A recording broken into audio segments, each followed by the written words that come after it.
Logan Hayes didn't believe in second chances anymore. Not after burying his wife 3 years ago and raising his daughter alone on a maintenance worker's salary. But on the coldest night Chicago had seen in a decade, he carried an unconscious stranger down from the Blackstone Grand's rooftop and gave her the coat off his back. That stranger was Serena Vale, a billionaire's abandoned fiancée with tear-streaked makeup and a broken engagement. Neither of them knew that one freezing moment of kindness would ignite a scandal that would threaten Logan's custody of his daughter, expose corporate corruption, and force two broken people to fight for a family nobody thought they deserved. If you're watching from your city tonight, drop a comment below and hit that like button. I want to see how far this story travels across the world. The radiator in Logan Hayes' apartment clanged like a dying animal at 4:30 in the morning.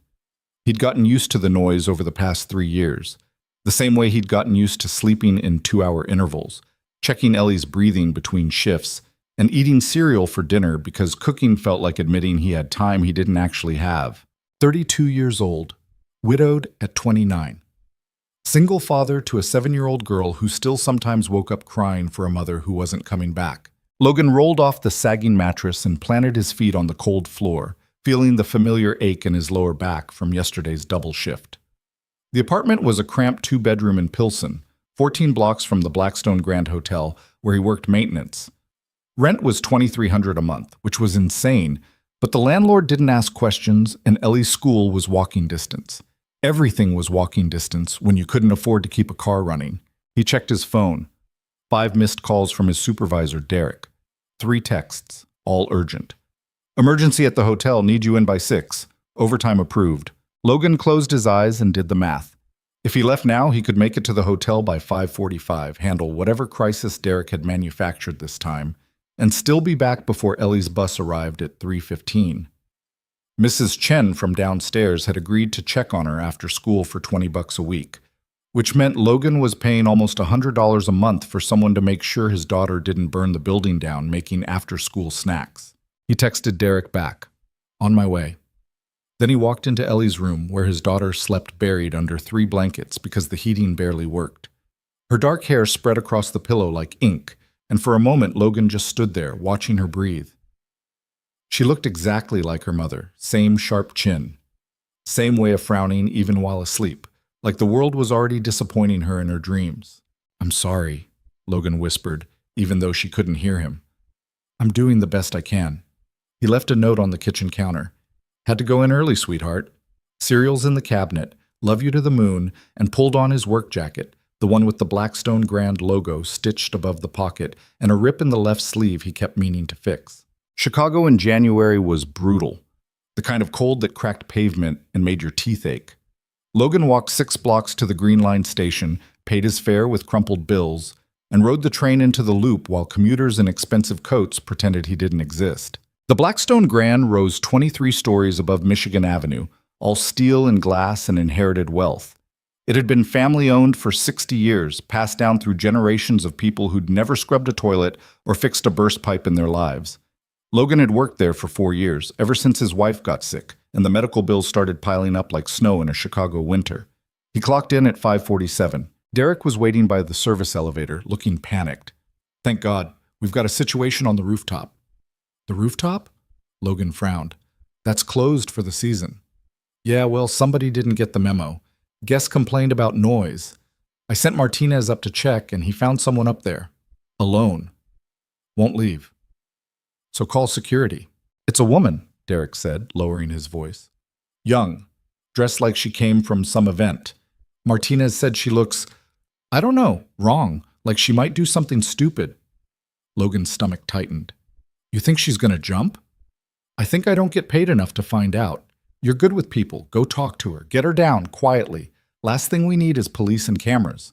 Logan wanted to argue, wanted to say this wasn't his job, that he fixed elevators and unclogged drains, not talked strangers off ledges. But Derek was already walking away, and Logan had learned a long time ago that arguing with supervisors only got you fired. He took the service elevator to the 23rd floor and climbed the maintenance stairs to the rooftop access. The wind hit him like a fist when he pushed open the door. Snow swirled in the darkness, thick and blinding, and for a moment Logan couldn't see anything except white. Then he spotted her. She sat at one of the outdoor lounge tables near the rooftop's edge, completely still, wearing a black dress that probably cost more than Logan made in a month. No coat, no scarf, just that dress and heels that were utterly useless in 8 inches of snow. Logan approached slowly, boots crunching through the drifts. "Ma'am, you shouldn't be up here. It's dangerous." She didn't turn around, didn't even acknowledge him, just stared out at the city lights bleeding through the storm. He got closer and realized she was crying. Not loud, dramatic sobs, just silent tears cutting tracks through expensive makeup. On the table in front of her sat a small velvet box, open, revealing a diamond engagement ring that caught the light like a tiny trapped star. "Ma'am," Logan tried again, gentler this time. "It's freezing up here. Let me take you inside." "He didn't show up," she said quietly. Her voice was hoarse, wrecked. 300 people, champagne, a string quartet, and he didn't show up. Logan stopped a few feet away, unsure what to say. He'd seen heartbreak before, lived it, knew there were no words that actually helped. "I'm sorry," he said, because what else was there? She laughed, bitter and broken. "Everyone's sorry, my mother's sorry, my friends are sorry. The event planner who spent 6 months arranging everything is very, very sorry." She finally turned to look at him, and Logan saw how young she was, mid-20s maybe, beautiful in that polished, untouchable way that rich people managed effortlessly. "You know what nobody is? Honest." "About what?" "About the fact that I was never good enough for him. That I was just a pretty accessory for a man who trades people like stocks." She picked up the ring box and stared at it. 3 years. 3 years of being perfect. Of smiling through his business dinners and laughing at jokes that weren't funny and pretending I didn't notice when he looked at other women. Logan shifted his weight, acutely aware of how little he belonged in this conversation. "Listen, I don't know what happened tonight, but staying up here in a blizzard isn't going to fix it." "Why not?" She met his eyes, and there was something terrifying in her expression, something empty. "What exactly am I going back down to?" "Warmth, for starters. Maybe some coffee, a phone charger." "I'm serious." "So am I." Logan pulled off his jacket, the same ratty one with the ripped sleeve, and held it out. "You're going to freeze to death, and then my boss is going to blame me for not stopping you, and I really can't afford to lose this job." She stared at the jacket like he'd offered her a dead animal. "I don't need your—" "Yeah, you do. Unless hypothermia is part of your plan." For a long moment she didn't move. Then slowly, she reached out and took the jacket, pulling it around her shoulders. It swallowed her completely, several sizes too big. The logo stretched across her back. "What's your name?" she asked. "Logan Hayes. Maintenance." "Maintenance," she repeated, almost smiling. "Of course. The universe sends me a maintenance worker to fix my broken engagement. I fix elevators, not people, but I can get you inside before you lose a toe." She looked back at the city, at the snow erasing Chicago one building at a time. "He texted me 2 hours before the party, said he couldn't do this anymore, that he'd met someone else, someone more compatible." Logan didn't know what to say to that. Didn't know how to explain that rich people's problems always sounded both devastating and absurd to someone who worried about making rent. "I'm sorry," he said again, feeling useless. "Stop apologizing." She stood abruptly, swaying slightly, and Logan realized she wasn't just upset. She was exhausted, maybe drunk, maybe both. "You didn't do anything wrong. You're just—" She didn't finish the sentence. Her eyes rolled back, and she collapsed. Logan barely caught her before she hit the ground. She weighed almost nothing, all sharp bones and expensive perfume, and for a horrible second he thought she was dead. Then he felt her breathing, shallow but steady, and relief crashed over him. "Great," he muttered. "Perfect." He couldn't leave her up here, couldn't call Derek without explaining how this turned into an unconscious socialite situation. So Logan did the only thing that made sense. He carried her. She didn't wake up during the elevator ride down, or when he maneuvered her through the service hallways to the employee break room. He laid her on the worn couch, tucked his jacket around her like a blanket, and tried to figure out what the hell to do next. Her purse had fallen during the collapse. Logan picked it up, feeling like a criminal, and found her ID, Serena Vale. 27 years old. Address in Lincoln Park, the kind of neighborhood where doormen wore nicer suits than Logan owned. He Googled her name. The first result was a news article from earlier that evening. Billionaire Nathan Cross cancels engagement to fashion entrepreneur Serena Vale. Logan scrolled through the story, his stomach sinking with each paragraph. Nathan Cross, real estate mogul, venture capitalist, heir to a mining fortune. Serena Vale, founder of a luxury fashion startup, rising star in Chicago's social scene. Their engagement party had been scheduled for tonight at the Four Seasons. 300 guests, national media coverage, and Nathan Cross had ghosted her 2 hours before it started. The article included photos from past events. Serena in designer gowns, smiling brilliantly while Nathan's hand rested possessively on her waist. She looked happy in those pictures. Or maybe she'd just been good at pretending. Logan closed his phone and looked at the woman sleeping on the break room couch, this stranger who'd somehow stumbled into his life at midnight during the worst blizzard of the year. She stirred, eyelids fluttering. "Easy," Logan said. "You passed out. You're safe." Serena blinked at him, confused. Then memory crashed back and her face crumpled. "Oh, God." "I've got water." Logan handed her a bottle from the vending machine. "And there's coffee if you want something warm." She sat up slowly, still wrapped in his jacket, and looked around the dingy break room with its flickering fluorescent lights and decade-old furniture. "Where am I?" "Employee break room. Blackstone Grand Hotel. You were on the rooftop. You collapsed." "I remember." She took a sip of water, hands shaking. "You caught me." Seemed like the right move. "Why didn't you call an ambulance?" Logan hesitated.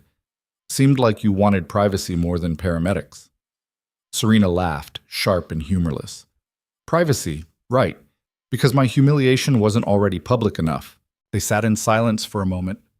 Outside, the storm battered the windows, and Logan thought about Ellie waking up alone in their apartment, reading his note, eating cereal by herself because her father had to work. "I should go," Serena said finally. "Thank you for whatever this was." "You need a ride? I can call you a cab." "I'll manage." She stood, steadier now, and started to take off his jacket. Logan stopped her. "Keep it. You've still got a long way to go, and that dress isn't going to cut it." Serena stared at him like he'd spoken a foreign language. "I can't take your jacket." "Sure you can. I've got others." He didn't. This was his only work jacket, but she didn't need to know that. "Why are you being nice to me?" Serena asked quietly.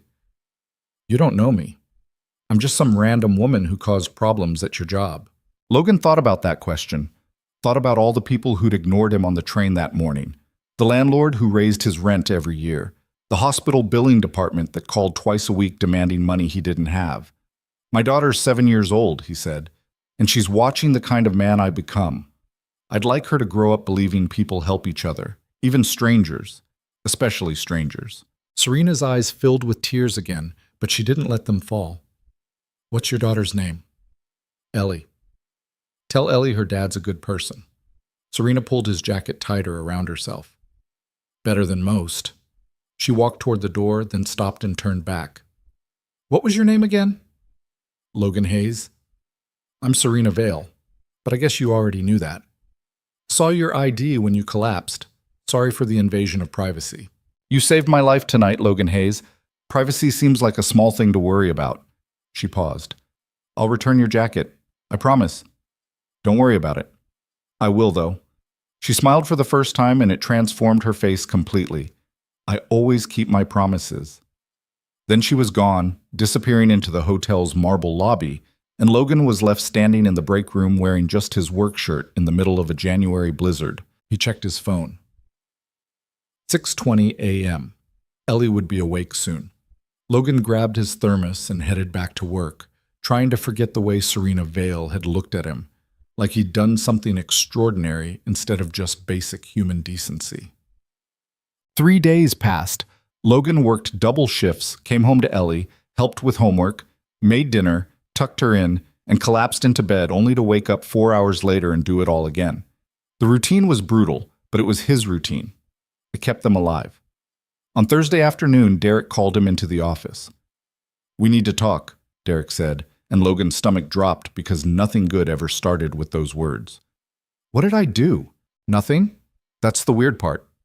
Derek leaned back in his chair, looking genuinely confused. You know the hotel's been struggling, right? Old owners can't compete with the new boutique places. They've been talking about selling for months. Logan's chest tightened. They're selling. They sold yesterday. Some young investor bought the whole property, cash deal. Closed in like 48 hours.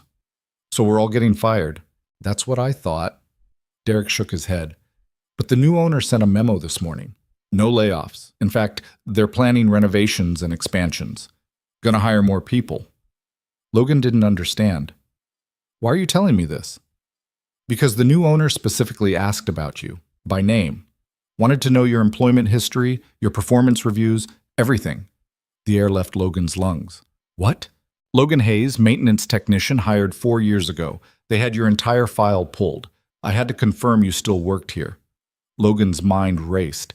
He didn't know anyone with that kind of money. Didn't know anyone who'd care enough to ask about him specifically. Unless... Who's the new owner?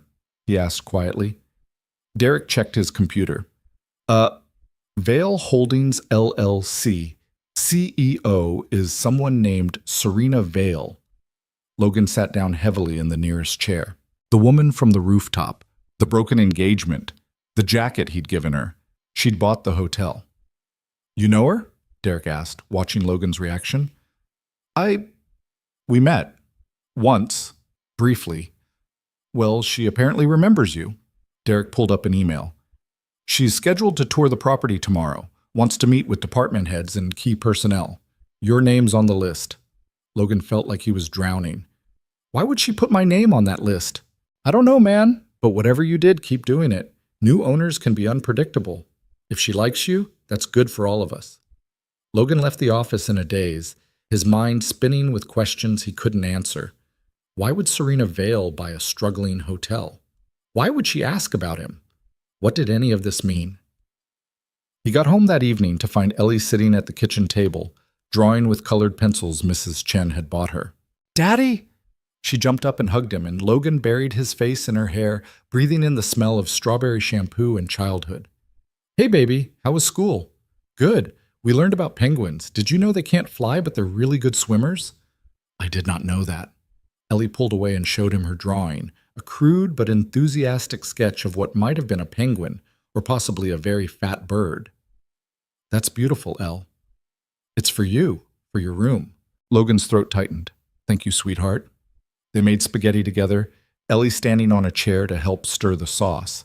And for a little while, Logan forgot about Serena Vale and mysterious hotel purchases and the strange feeling that his life was about to change in ways he couldn't control. After dinner, after Ellie's bath and bedtime story, after she finally fell asleep clutching her favorite stuffed rabbit, Logan sat alone in the kitchen and stared at his phone. He could Google Serena again. Could try to understand why a woman he'd met for 20 minutes had just bought his workplace. Could drive himself crazy with speculation. Instead, he opened his banking app and looked at his account balance, $342. Rent was due in 6 days. Whatever Serena Vale wanted, whatever game this was, Logan couldn't afford to play. He had a daughter to raise and bills to pay, and no room for complications from billionaire socialites who collected broken people like charity projects. But even as he thought it, Logan remembered the way she'd looked at him in that break room, not like a maintenance worker, but like a person who'd seen her at her worst and helped anyway. I always keep my promises, she'd said. Logan closed his phone and went to bed, trying not to wonder what promises she'd made to herself about him. Friday morning arrived cold and sharp.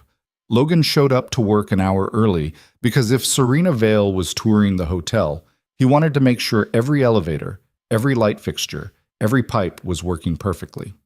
Derek found him in the basement at 7 a.m., checking the ancient boiler system.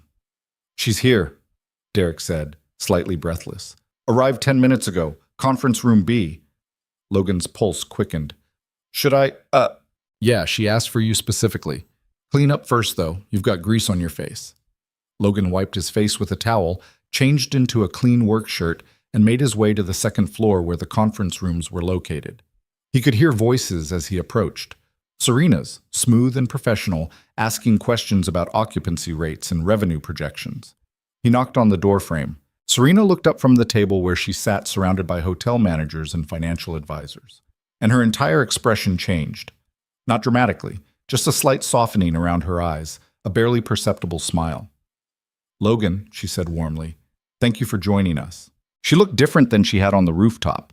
Professional now, wearing a charcoal suit that probably cost more than Logan's rent, her dark hair pulled back in a sleek ponytail. The woman who'd collapsed crying in the snow had been replaced by someone who radiated authority and control, but her eyes were the same, still carrying that shadow of exhaustion. "Ms. Vale," Logan said carefully, "I heard you wanted to see me." "I did. Please sit."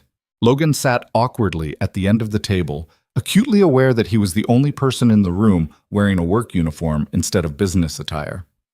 Serena addressed the room. "I want to be clear about my vision for this property. The Blackstone Grand has history, legacy, and a reputation for excellent service. But it's been bleeding money for 3 years because previous ownership focused on luxury amenities while ignoring the people who actually make this hotel function." She pulled up a spreadsheet on her laptop. 73 employees. Average tenure is 6 years. Turnover in housekeeping is 40% annually. Maintenance department is understaffed by 30%. And yet, guest satisfaction scores remain consistently high. She looked directly at Logan. "Why do you think that is?" Logan blinked, caught off guard. I'm not sure. I am.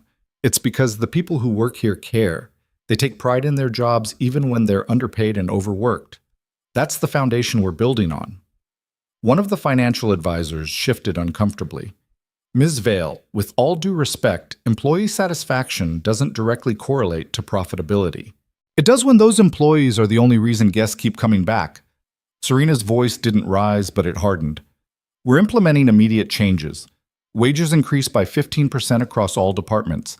Healthcare benefits expand to include mental health services and childcare assistance. Maintenance gets 2 new hires within the month." Derek's eyes went wide. Logan felt like he'd been punched.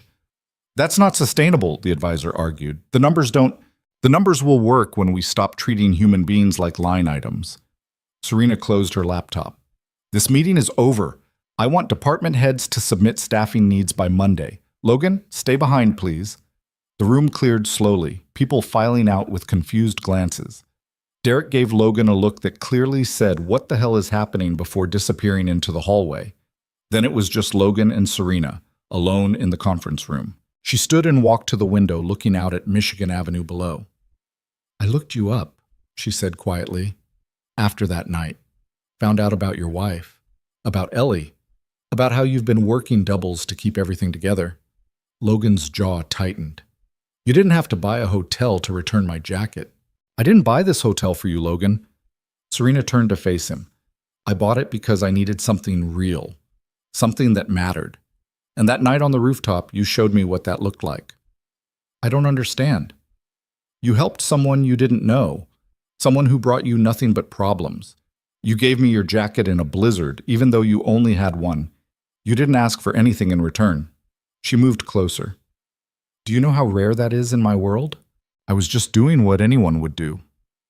"No. You were doing what you thought your daughter should see you do. That's completely different." Logan stood, uncomfortable with the intensity in her voice. "Listen, I appreciate whatever this is, but I can't be your inspiration project. I've got a kid to raise and bills to pay. I can't afford complications." "I'm not offering complications. I'm offering you a raise and better benefits, and the chance to work somewhere that won't treat you like you're disposable." "Why?" "Because you deserve it." Logan laughed harshly. "You don't know anything about what I deserve.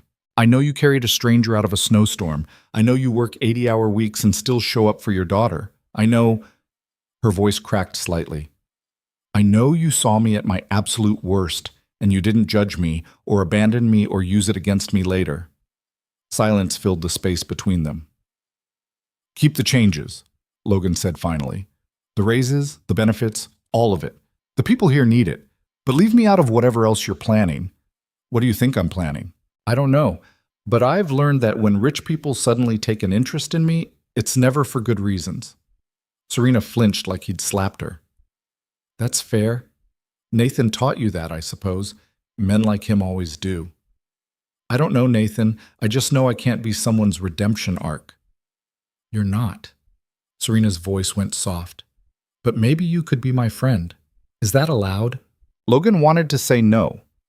Wanted to walk out of that conference room and forget this entire conversation. But something in Serena's expression stopped him, a loneliness that mirrored his own. I don't have friends who buy hotels, he said carefully. Neither did I until recently. A small smile. We'll figure it out together.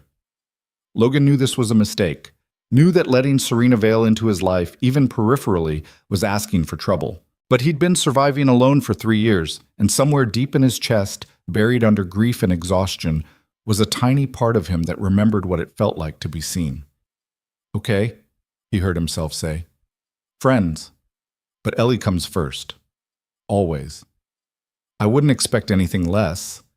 Serena held out her hand and Logan shook it, feeling the warmth of her skin against his palm and wondering what the hell he'd just agreed to. Neither of them noticed the man standing in the hallway outside the conference room, phone camera pointed through the door's narrow window, capturing their handshake for posterity, or for leverage. The photograph appeared online 3 days later. Logan was eating lunch in the employee break room when Derek burst through the door, holding his phone like it might explode. Have you seen this? Derek demanded, shoving the screen in Logan's face. It was him and Serena shaking hands in the conference room, shot through the doorway. The angle made it look intimate, conspiratorial. The caption read, New Blackstone owner Serena Vale getting cozy with staff, rebound or business. Logan's stomach dropped. Where did this come from? Everywhere. Twitter, Instagram, some gossip blog called Chicago Elite Watch. Derek scrolled frantically. They're saying you two are involved, that she bought the hotel to be close to you, that you're... He stopped, reading. Jesus, Logan, they're calling you a gold digger. That's insane. We shook hands. Once. The internet doesn't care about context. Derek sat down heavily. This is bad. Management's already getting calls from reporters. Logan felt his chest tighten. He'd spent 3 years keeping his head down, staying invisible, making sure nothing and no one could threaten his custody of Ellie. Now his face was online attached to a billionaire's name, and all he could think about was Ellie's uncle, his late wife's brother Marcus, who'd been looking for any excuse to claim Logan was an unfit father since the funeral. I need to talk to Serena, Logan said, standing abruptly. Good luck. She's locked in meetings all day. Some big investor thing. Logan didn't care.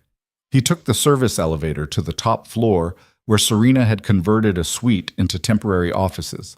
Her assistant, a sharp-eyed woman named Patricia, who looked like she could kill someone with a stapler, blocked his path immediately. Mr. Hayes, Ms. Vale is occupied. I need 5 minutes. She's in the middle of... Patricia, it's fine.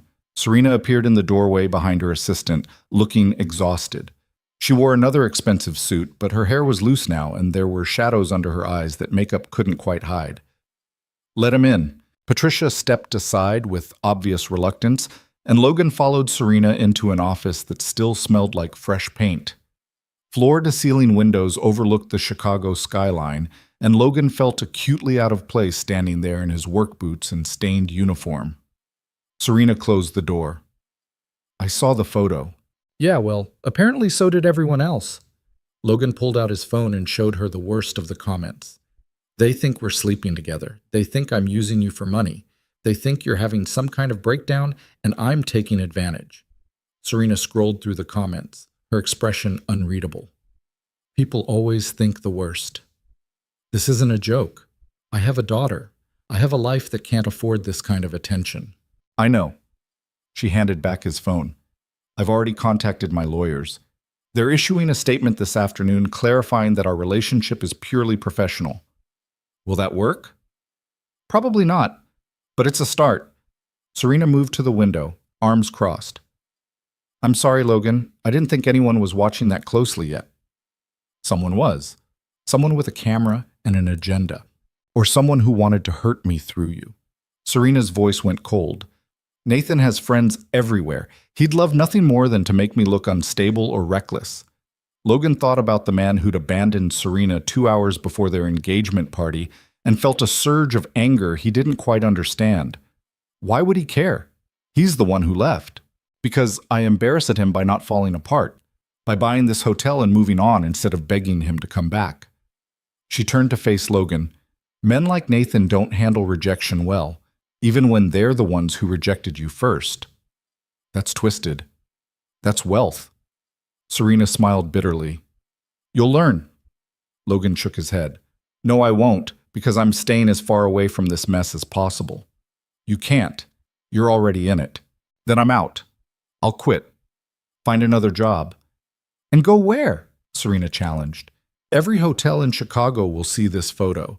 Every employer will Google your name and find speculation about your personal life. Running doesn't make this disappear. Logan wanted to argue, but he knew she was right. The internet was forever. Once your face was out there, attached to scandal, you couldn't scrub it clean. What do I do? He asked quietly. You do your job. You take care of Ellie. You ignore the noise. Serena's voice softened.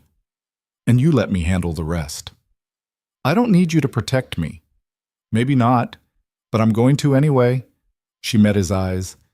You helped me when you didn't have to. Let me return the favor. Logan wanted to refuse, wanted to maintain the walls he'd built so carefully around his life. But standing in that office, watching Serena try to fix a problem she hadn't created, he realized something uncomfortable. He was tired of fighting everything alone. Okay, he said finally, but if this gets worse, if it threatens Ellie in any way, I'm done. No arguments. Deal. They shook hands again, and this time Logan was hyper-aware of the gesture, of how it might look to cameras he couldn't see. Serena seemed to read his mind. Don't let them make you afraid to be human, Logan. That's how they win. He left the office feeling slightly less panicked, but no less cornered. The rest of his shift passed in a blur of suspicious glances and whispered conversations that stopped whenever he entered a room. By the time Logan clocked out at 6, he felt like he'd been running a marathon through quicksand. He picked up Ellie from Mrs. Chen's apartment and walked her home through streets that felt colder than usual, more hostile. Every person they passed seemed to be staring, judging, though Logan knew that was probably paranoia. Daddy, you're quiet, Ellie observed as they climbed the stairs to their apartment. Did something bad happen at work? Just a long day, baby. Did the elevators break again? Something like that. They made dinner together, mac and cheese from a box because Logan didn't have the energy for anything more complicated.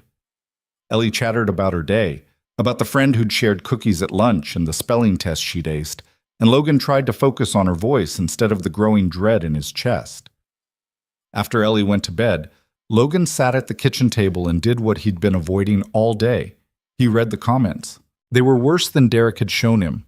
Vicious, personal attacks from strangers who knew nothing about his life but felt entitled to destroy it anyway. They called him a leech, a manipulator, a deadbeat dad looking for a meal ticket. Someone had found his late wife's obituary and posted it with speculation about whether Logan had married her for money too. Logan's hand shook as he closed the browser. He'd thought he understood cruelty, thought he'd experienced the worst of what people could say and do after losing Sarah, after the hospital bills and the funeral costs and the sympathetic looks from neighbors who stopped calling after a month. But this was different. This was public dismantling by people who'd never met him, never seen him with Ellie, never watched him work 16-hour days just to keep food on the table. His phone rang. Unknown number. Logan almost didn't answer. Then something made him pick up. Mr. Hayes? The voice was male, professional, unfamiliar. My name is Marcus Chen. I'm calling on behalf of my client, Nathan Cross. Logan's blood ran cold. I don't know who that is. I think you do. Mr. Cross would like to meet with you, tomorrow, if possible. Why would I meet with him? Because he has information you'll find valuable regarding Ms. Vale's true motivations for purchasing the Blackstone Grand, and regarding your employment there. I'm not interested. Mr. Hayes, I understand you're a single father. Custody arrangements can be fragile things. Wouldn't you rather know what you're dealing with before things get more complicated? The threat was barely veiled. Logan felt rage flood his system, hot and overwhelming. If you or your client come anywhere near my daughter, no one's threatening anyone, Mr. Hayes. We're simply offering information. What you do with it is your choice. A pause. Mr. Cross will be at the Ritz-Carlton bar tomorrow at 7 p.m. He'll wait 30 minutes. After that, the offer expires. The line went dead. Logan sat in the dark kitchen, phone clutched in his hand, and tried to remember how to breathe. This was exactly what he'd been afraid of. The moment wealth and power decided to pay attention to him, everything fell apart. He could ignore the meeting, could tell Nathan Cross and his lawyer to go to hell, could pretend this conversation never happened. But that threat about custody arrangements, that wasn't accidental. That was reconnaissance. Nathan knew about Marcus, knew about the tenuous peace Logan had maintained with his late wife's family, knew exactly where to apply pressure. Logan texted Serena. Nathan's lawyer just called, wants to meet tomorrow. Mentioned Ellie's custody. The reply came within seconds. Don't go. It's a trap. Logan stared at the message, then typed back, what if he actually knows something? What if you're not telling me everything? The three dots appeared, disappeared, appeared again. Finally, can we talk? In person? Logan looked at Ellie's closed bedroom door. Not tonight. She's asleep. Tomorrow morning then, before work. I'll come to you. You can't come here. The neighbors already think I'm sleeping with you. Coffee shop? Corner of Ashland and 18th? Logan knew the place. Cheap coffee, early hours, no one who'd recognize a billionaire at 6 a.m. Fine, 6:30. He didn't sleep that night, just lay in bed staring at the ceiling, listening to Ellie's soft breathing through the wall, and wondered how his life had turned into something he couldn't control. Morning came gray and bitter. Logan got Ellie up, made her breakfast, walked her to the bus stop while trying to smile like everything was normal. Then he headed to the coffee shop where Serena was already waiting in a corner booth, wearing jeans and a plain coat that made her look almost ordinary. Almost. She'd brought 2 coffees, slid one across the table when Logan sat down. You look terrible, she said. Thanks. That's exactly what I needed to hear. I mean, you look like you didn't sleep, which makes sense, given Nathan's stunt. Serena wrapped her hands around her cup. What did the lawyer say exactly? Logan repeated the conversation word for word, watched Serena's expression darken with each sentence. He's fishing, she said when Logan finished, trying to find leverage. Leverage for what? What does he want? What does... Serena was quiet for a long moment. Then, he wants me to fail. Wants this hotel to collapse so he can point to it as proof I'm unstable, reckless, incapable of running a business without him. Why does he care? You said he was the one who left. Because Nathan's ego is bigger than his bank account. He spent 3 years building me into his perfect accessory, and when I didn't shatter after he left, it threatened his entire narrative. She looked directly at Logan. You want the truth? I didn't just buy this hotel for business reasons. I bought it because I needed something that was mine. Something Nathan couldn't touch or control or take credit for. So I'm what? Collateral damage in your revenge plan? No. You're proof that good people still exist, and Nathan can't stand that. Logan laughed harshly. I'm not good. I'm just trying to survive. That's what makes you good. You keep choosing kindness even when the world keeps punishing you for it. Kindness doesn't pay rent, Serena. No. But it builds something that money can't buy. She reached across the table, stopped just short of touching his hand. I'm not using you, Logan. I'm not trying to fix myself through you or make you my project. Her voice cracked slightly. I just want to build something real. And you're the first real person I've met in years. Logan wanted to believe her. Wanted to trust that this wasn't some elaborate game he couldn't understand. But 3 years of grinding poverty and single parenthood had taught him that trust was expensive. What if I meet with Nathan? He asked. What if I hear what he has to say? Then you're playing his game, and he's been playing it a lot longer than you. Maybe, but at least I'll know what I'm up against. Serena studied him carefully. You're going to go anyway, aren't you? No matter what I say. I need to know if you're lying to me. I'm not. Then you've got nothing to worry about. Logan stood, leaving the coffee untouched. Serena grabbed his wrist, not hard, just enough to stop him. Be careful, she said quietly. Nathan doesn't make offers. He makes traps that look like offers. I've been poor my entire life, Serena. I know how rich people work. He left before she could respond, stepping out into the freezing morning and wondering if he'd just made the biggest mistake of his life. The day crawled past. Logan fixed a broken ice machine, unclogged a third-floor bathroom, and avoided Derek's questions about the photo scandal. By 7 p.m., he was standing outside the Ritz-Carlton, staring at the revolving door and trying to convince himself to walk away.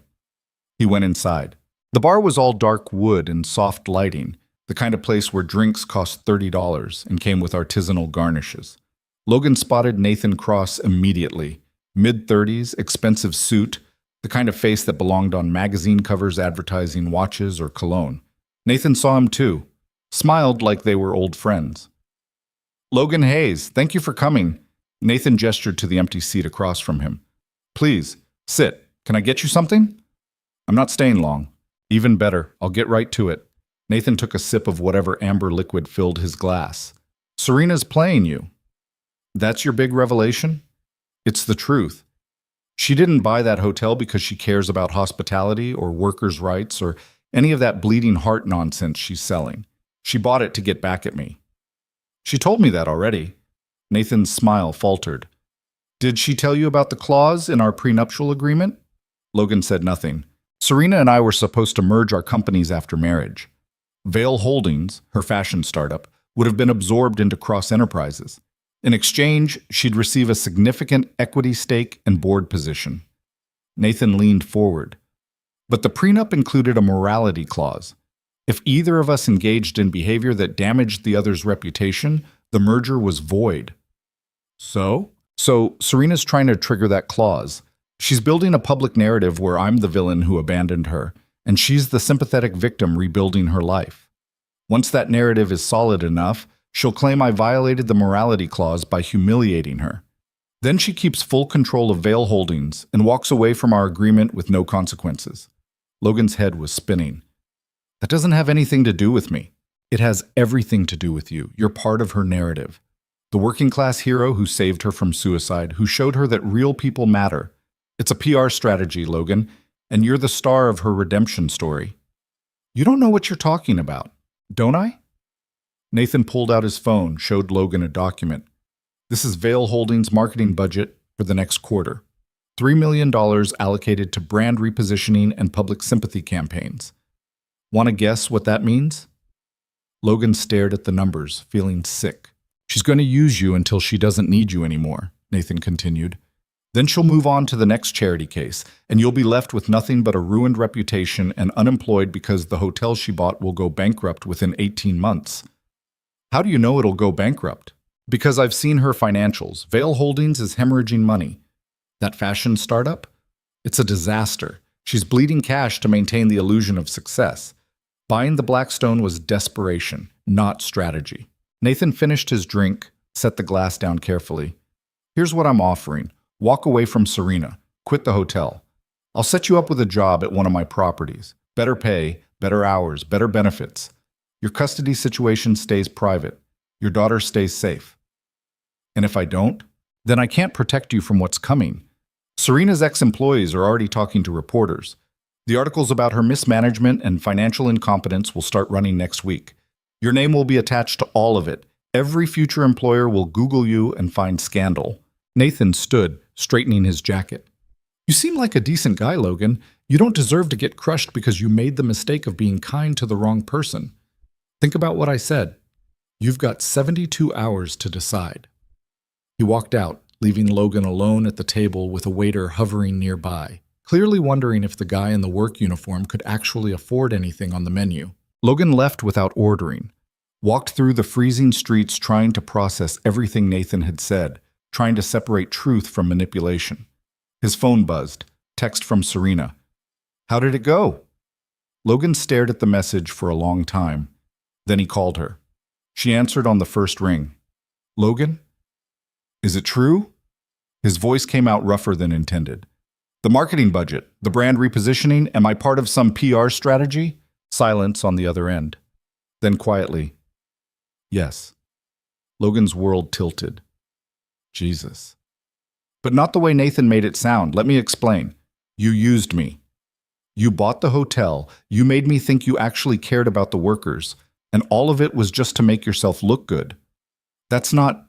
Logan, please listen. I am listening. And all I'm hearing is that I was right from the beginning. Rich people don't help. They just take. I'm not taking anything from you.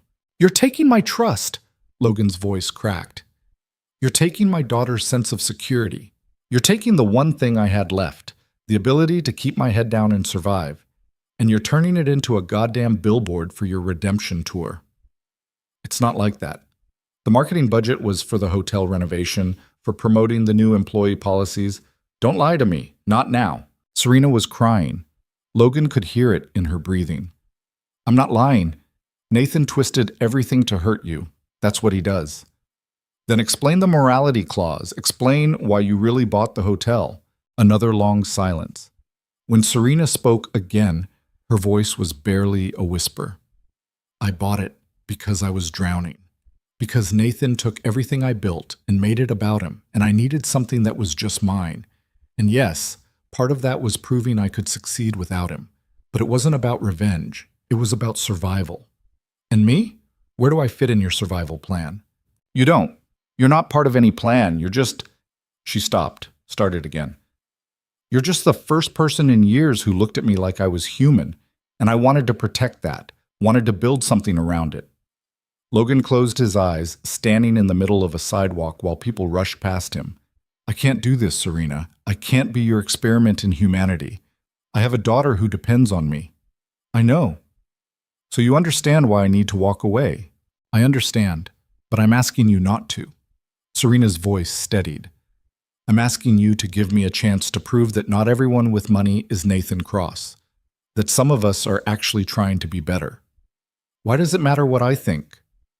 Because you're the only person who's been honest with me in 3 years. And I can't lose that. I can't lose you. The raw vulnerability in her voice made Logan's chest ache. He thought about Ellie asking why he looked so sad lately. Thought about the way Serena had looked on that rooftop, broken and alone and ready to give up. I need time, he said finally. I need to think. Okay, take all the time you need. And Serena? Yeah? If I find out you lied about anything else, if there's one more secret, one more manipulation, I'm done. No second chances. I understand. Logan hung up and started walking home, his mind a mess of conflicting thoughts. Nathan's offer played on repeat. Better job, better pay. Safety for Ellie. All he had to do was abandon Serena and pretend the past 2 weeks hadn't happened. It would be so easy. He got home to find Ellie sitting at the kitchen table with Mrs. Chen, working on homework. The older woman took one look at Logan's face and made an excuse to leave. Daddy, you look sad again, Ellie said, setting down her pencil. Logan sat beside her, suddenly exhausted. Just work stuff, baby. Is it the pretty lady? Logan blinked. What pretty lady? The one from the snow. Mrs. Chen showed me a picture on her phone. She said people are talking about you and the lady. Logan's stomach dropped. What did the picture look like? You were shaking hands. Mrs. Chen said people think you're dating her, but I told her that's silly because you don't date anyone. That's right. We're not dating. She's just... Logan stopped. What was Serena? His boss? His friend? A complication he couldn't afford? She's just someone I helped, he finished. Like how I helped Mr. Patterson fix his sink last month. Sometimes we help people. Do you like her? It's complicated, Elle. Ellie frowned, considering this. Then, Mom would want you to be happy, you know. She told me before she got really sick, she made me promise that if she went away, I'd make sure you didn't forget how to smile. Logan felt his throat close up. Your mom said that? Yeah. She said you're the best person she ever knew, and she didn't want you to be alone forever. Ellie reached over and grabbed his hand. So if the pretty lady makes you smile, maybe Mom would like that. Logan pulled his daughter into a hug, burying his face in her hair so she wouldn't see him crying. I love you so much, you know that? I know, Daddy. Love you too. That night, after Ellie fell asleep, Logan sat on the floor of his bedroom with his phone in his hands, Nathan's offer and Serena's plea warring in his mind. He could choose safety, could take Nathan's job, protect Ellie from scandal, go back to being invisible. Or he could choose risk, could trust that Serena meant what she said, that some people really were trying to be better, that maybe, just maybe, he deserved more than survival. Logan thought about his wife's last words to him, whispered in a hospital room while machines beeped around them. Don't let this break you. Don't let it make you small. He'd spent 3 years making himself as small as possible, convinced that invisibility equaled safety. But what if Sarah had been right? What if staying small was its own kind of breaking? Logan picked up his phone and texted Serena. "I'm not walking away, but I need answers. All of them. Tomorrow." Her response came immediately. "You'll get them. I promise." Logan set the phone down and tried to ignore the voice in his head that whispered he was making a terrible mistake. Serena showed up at the hotel the next morning carrying a cardboard box and looking like she'd slept about as well as Logan had. He met her in the empty conference room where they'd first shaken hands, where someone had taken the photograph that started this whole mess. The early morning light coming through the windows made everything look washed out and tired. "I brought everything," Serena said, setting the box on the table. "Financial records, marketing plans, legal documents from the Nathan situation, employee contracts, all of it." Logan stared at the box. "That's a lot of paper." "That's transparency." She sat down heavily. "You said you wanted answers. Here they are." For the next 2 hours, Serena walked Logan through every decision she'd made since buying the hotel. The numbers were uglier than he'd expected. Vail Holdings really was bleeding money, just like Nathan said. Her fashion startup had 3 failed product launches in 18 months. Investors were pulling out. The Blackstone purchase had nearly bankrupted her. "So why buy it?" Logan asked, rubbing his eyes. "If you're already drowning, why take on more debt?" "Because I needed something concrete. Something I could touch and fix and prove I wasn't the failure Nathan made me out to be." Serena pulled out another document. "This is the actual marketing budget Nathan showed you. He wasn't lying about the $3 million, but look at the line items." Logan scanned the spreadsheet. Hotel renovation, new employee benefit programs, equipment upgrades, marketing for the relaunch. And yes, there was a line for PR and brand positioning, but it was barely 10% of the total budget. "The PR isn't about you," Serena said quietly. "It's about positioning the hotel as employee first. Showing that luxury and fair treatment aren't mutually exclusive. You're not the campaign, Logan. The workers are. But I'm the story everyone's talking about.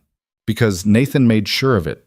He leaked that photo, probably paid someone on staff to take it." She showed him another document, a text exchange between an unknown number and someone named David Winters. "Winters works in accounting.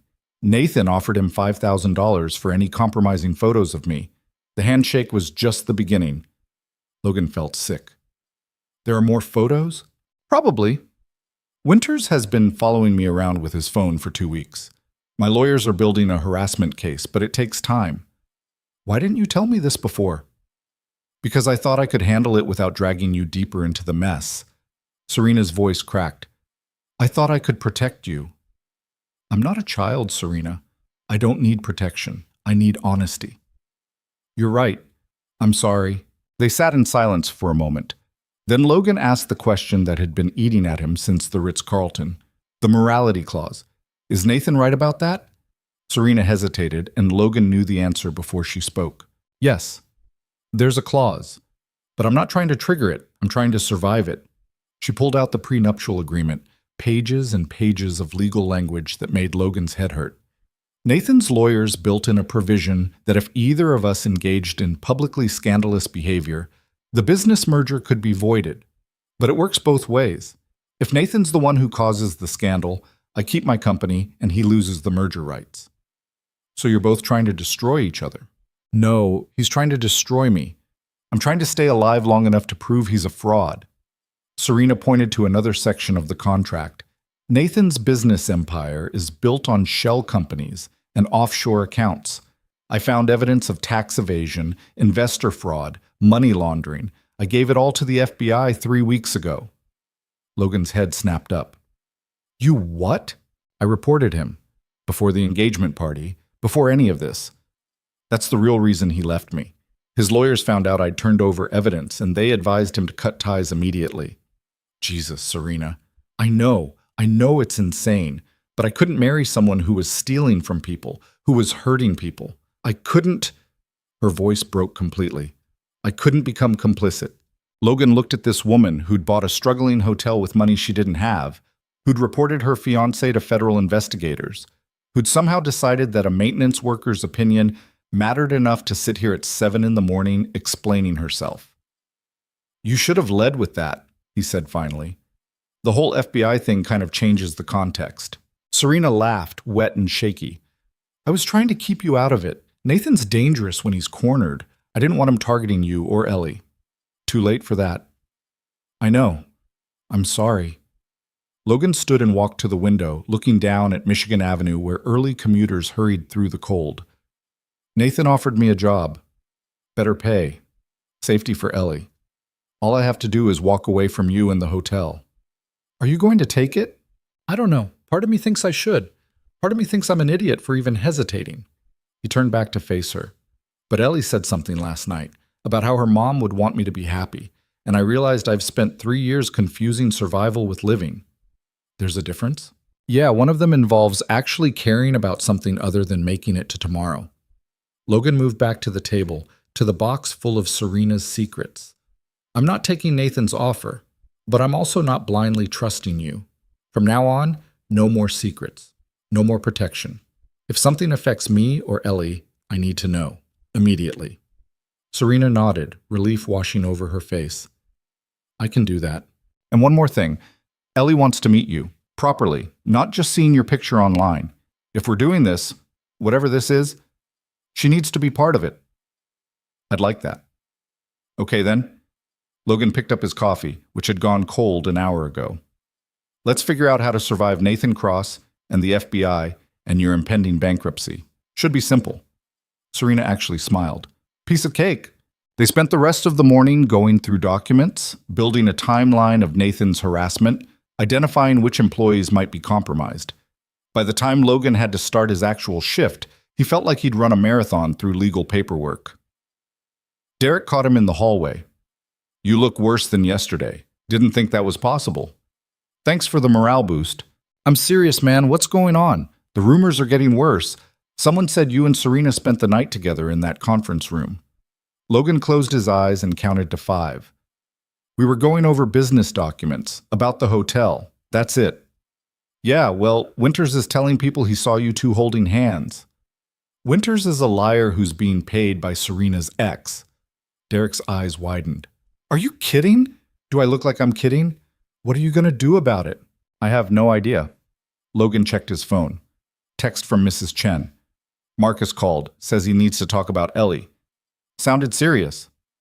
Logan's stomach dropped.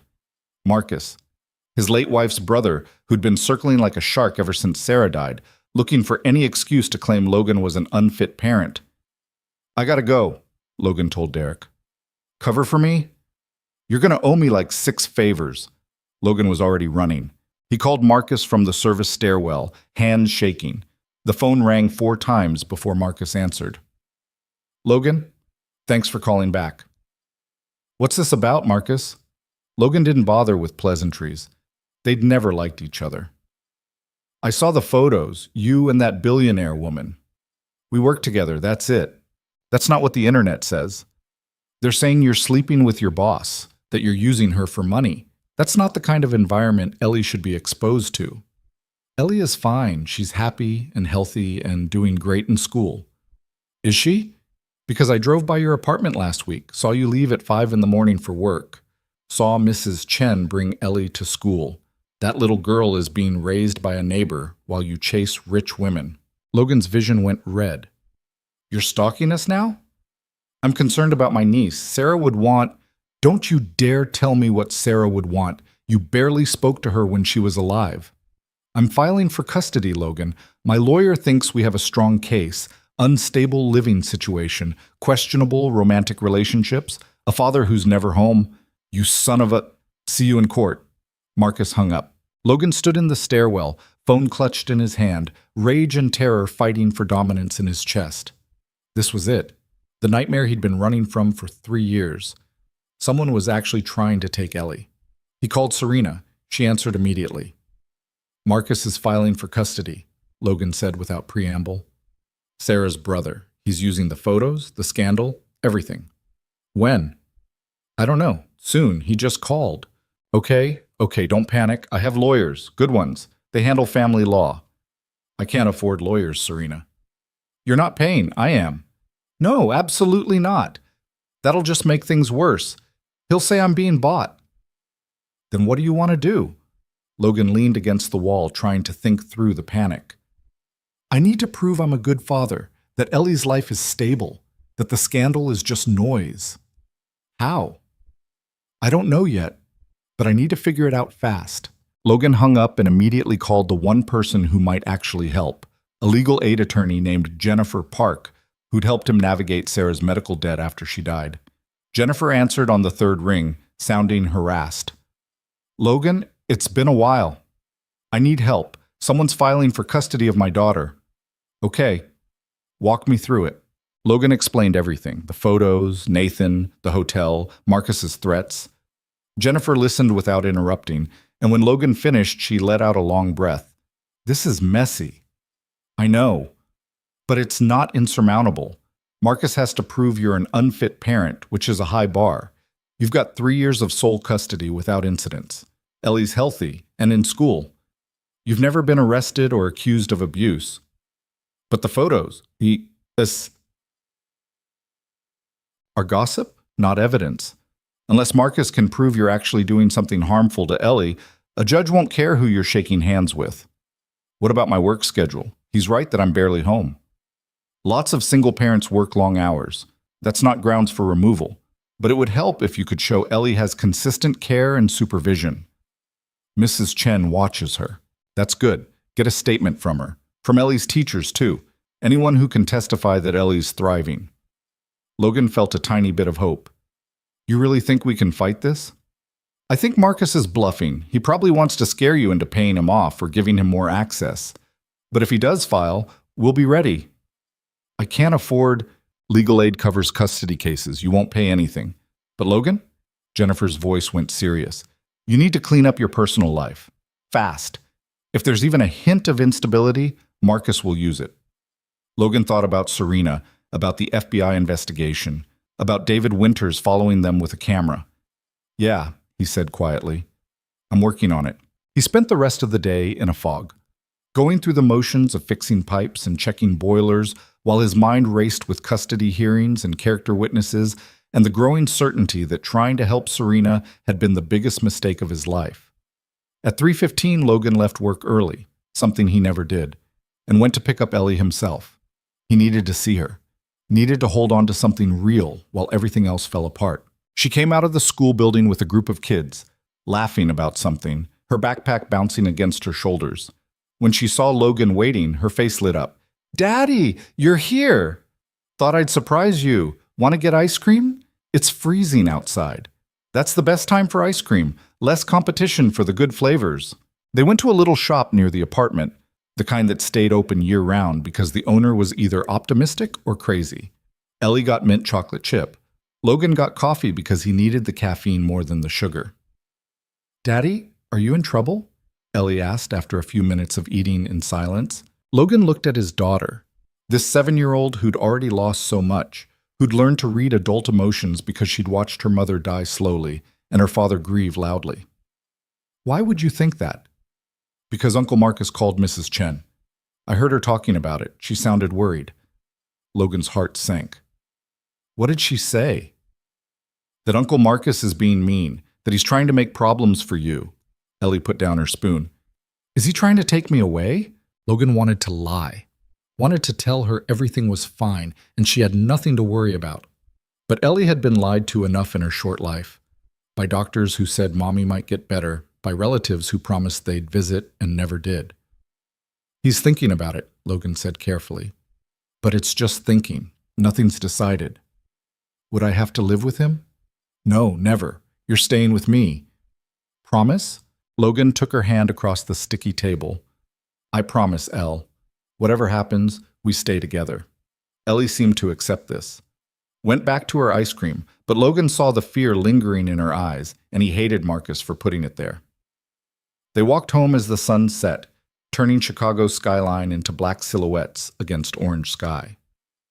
At the apartment building entrance, they ran into Serena. She was standing on the sidewalk looking lost, wearing that same plain coat from the coffee shop, hands shoved deep in her pockets against the cold. Serena? Logan stopped, surprised. What are you doing here? I wanted to make sure you were okay, after the Marcus thing. She noticed Ellie and smiled. "Hi, you must be Ellie." Ellie stared at her with wide eyes. "You're the pretty snow princess." Serena blinked. "The what?" "Ellie's been drawing pictures of you," Logan explained, feeling his face heat, "ever since that first night." "Oh." Serena crouched down to Ellie's level. "Well, I'm honored, though I'm not sure about the princess part. I'm more of a disaster in expensive shoes."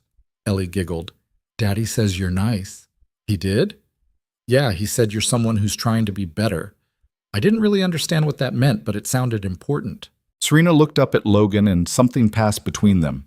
Understanding maybe, or just shared exhaustion from carrying too much for too long. "Do you want to come up?" Logan heard himself ask. "I was going to make dinner. Nothing fancy, but you look freezing." "I don't want to intrude." "You're already here. Might as well eat." Serena followed them upstairs to the tiny apartment that suddenly felt even smaller with 3 people in it.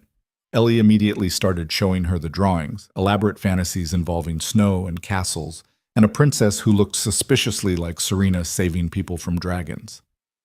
"These are amazing," Serena said, studying each one seriously. "You're really talented." "Daddy says I get it from Mom. She used to paint." "Your mom had excellent taste then." Logan made spaghetti again. It was literally the only meal he could reliably produce, while Serena and Ellie sat at the kitchen table coloring together.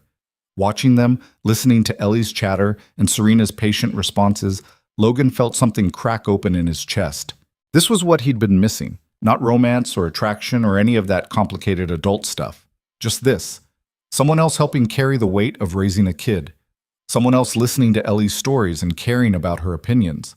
Someone else making their tiny apartment feel less lonely.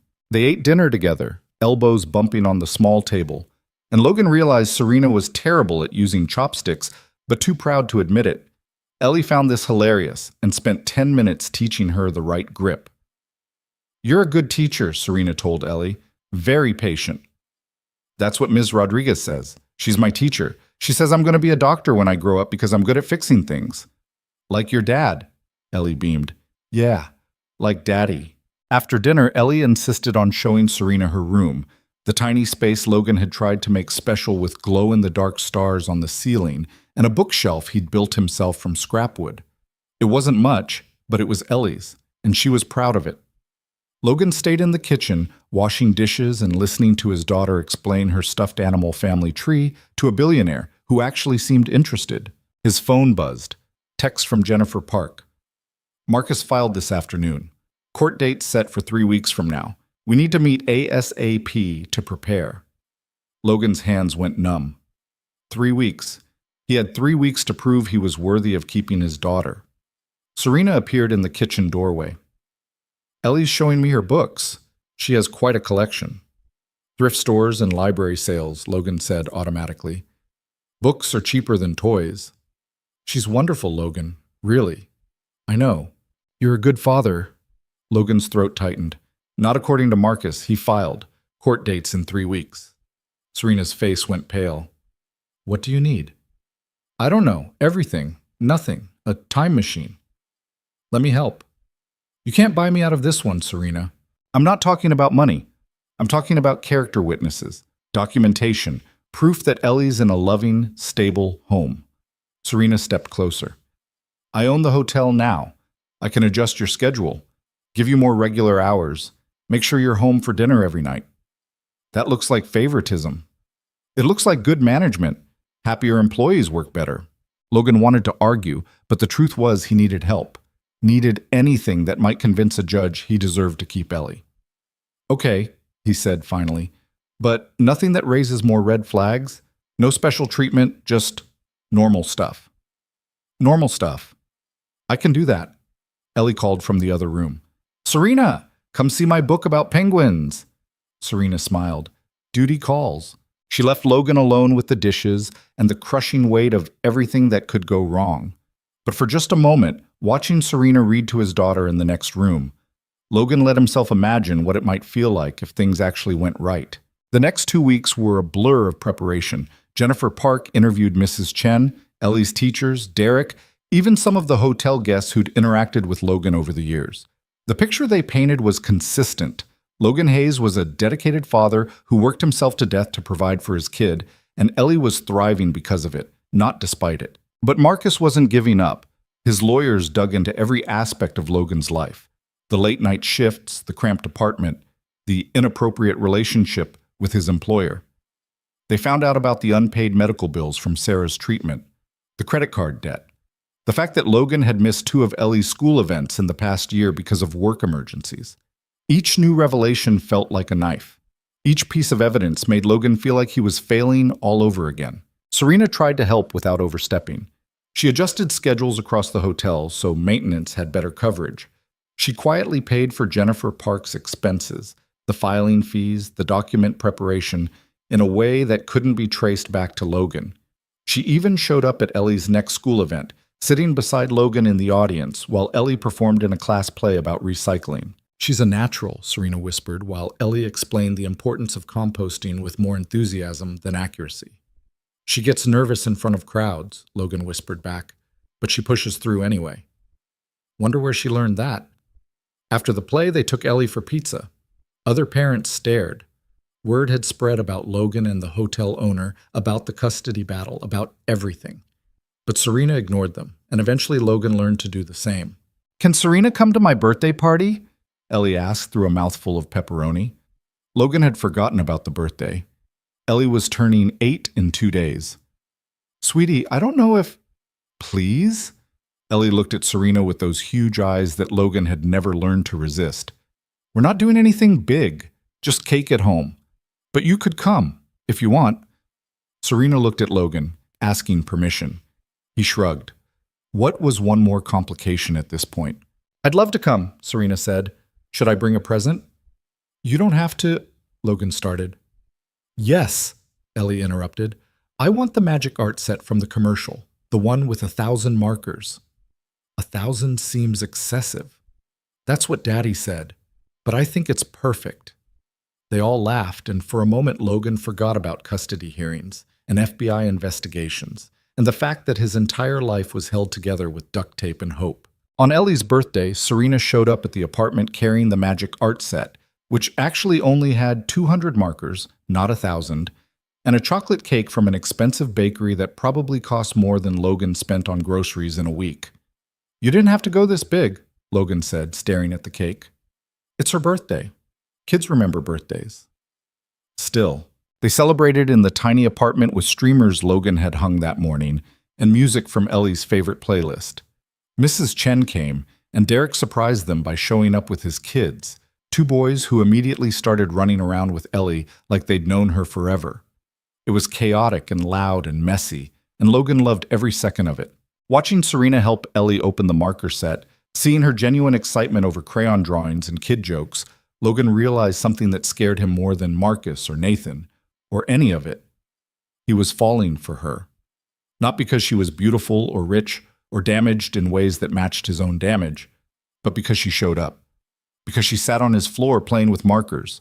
Because she looked at Ellie like she mattered. Because she'd become part of their small, broken family without either of them planning it. Later, after everyone left and Ellie crashed hard from sugar overload, Logan and Serena stood in the kitchen cleaning up wrapping paper and cake crumbs. "Thank you for today," Logan said quietly. "You didn't have to do any of this."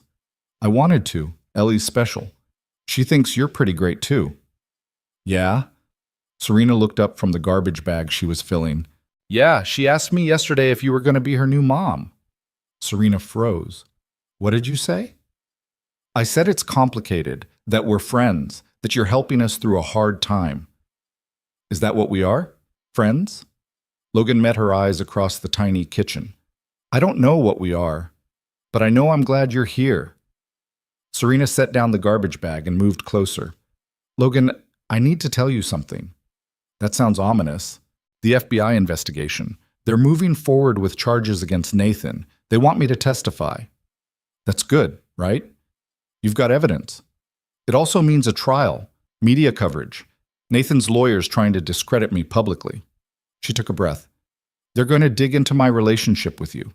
Use it to claim I'm unstable or vindictive or whatever story helps Nathan."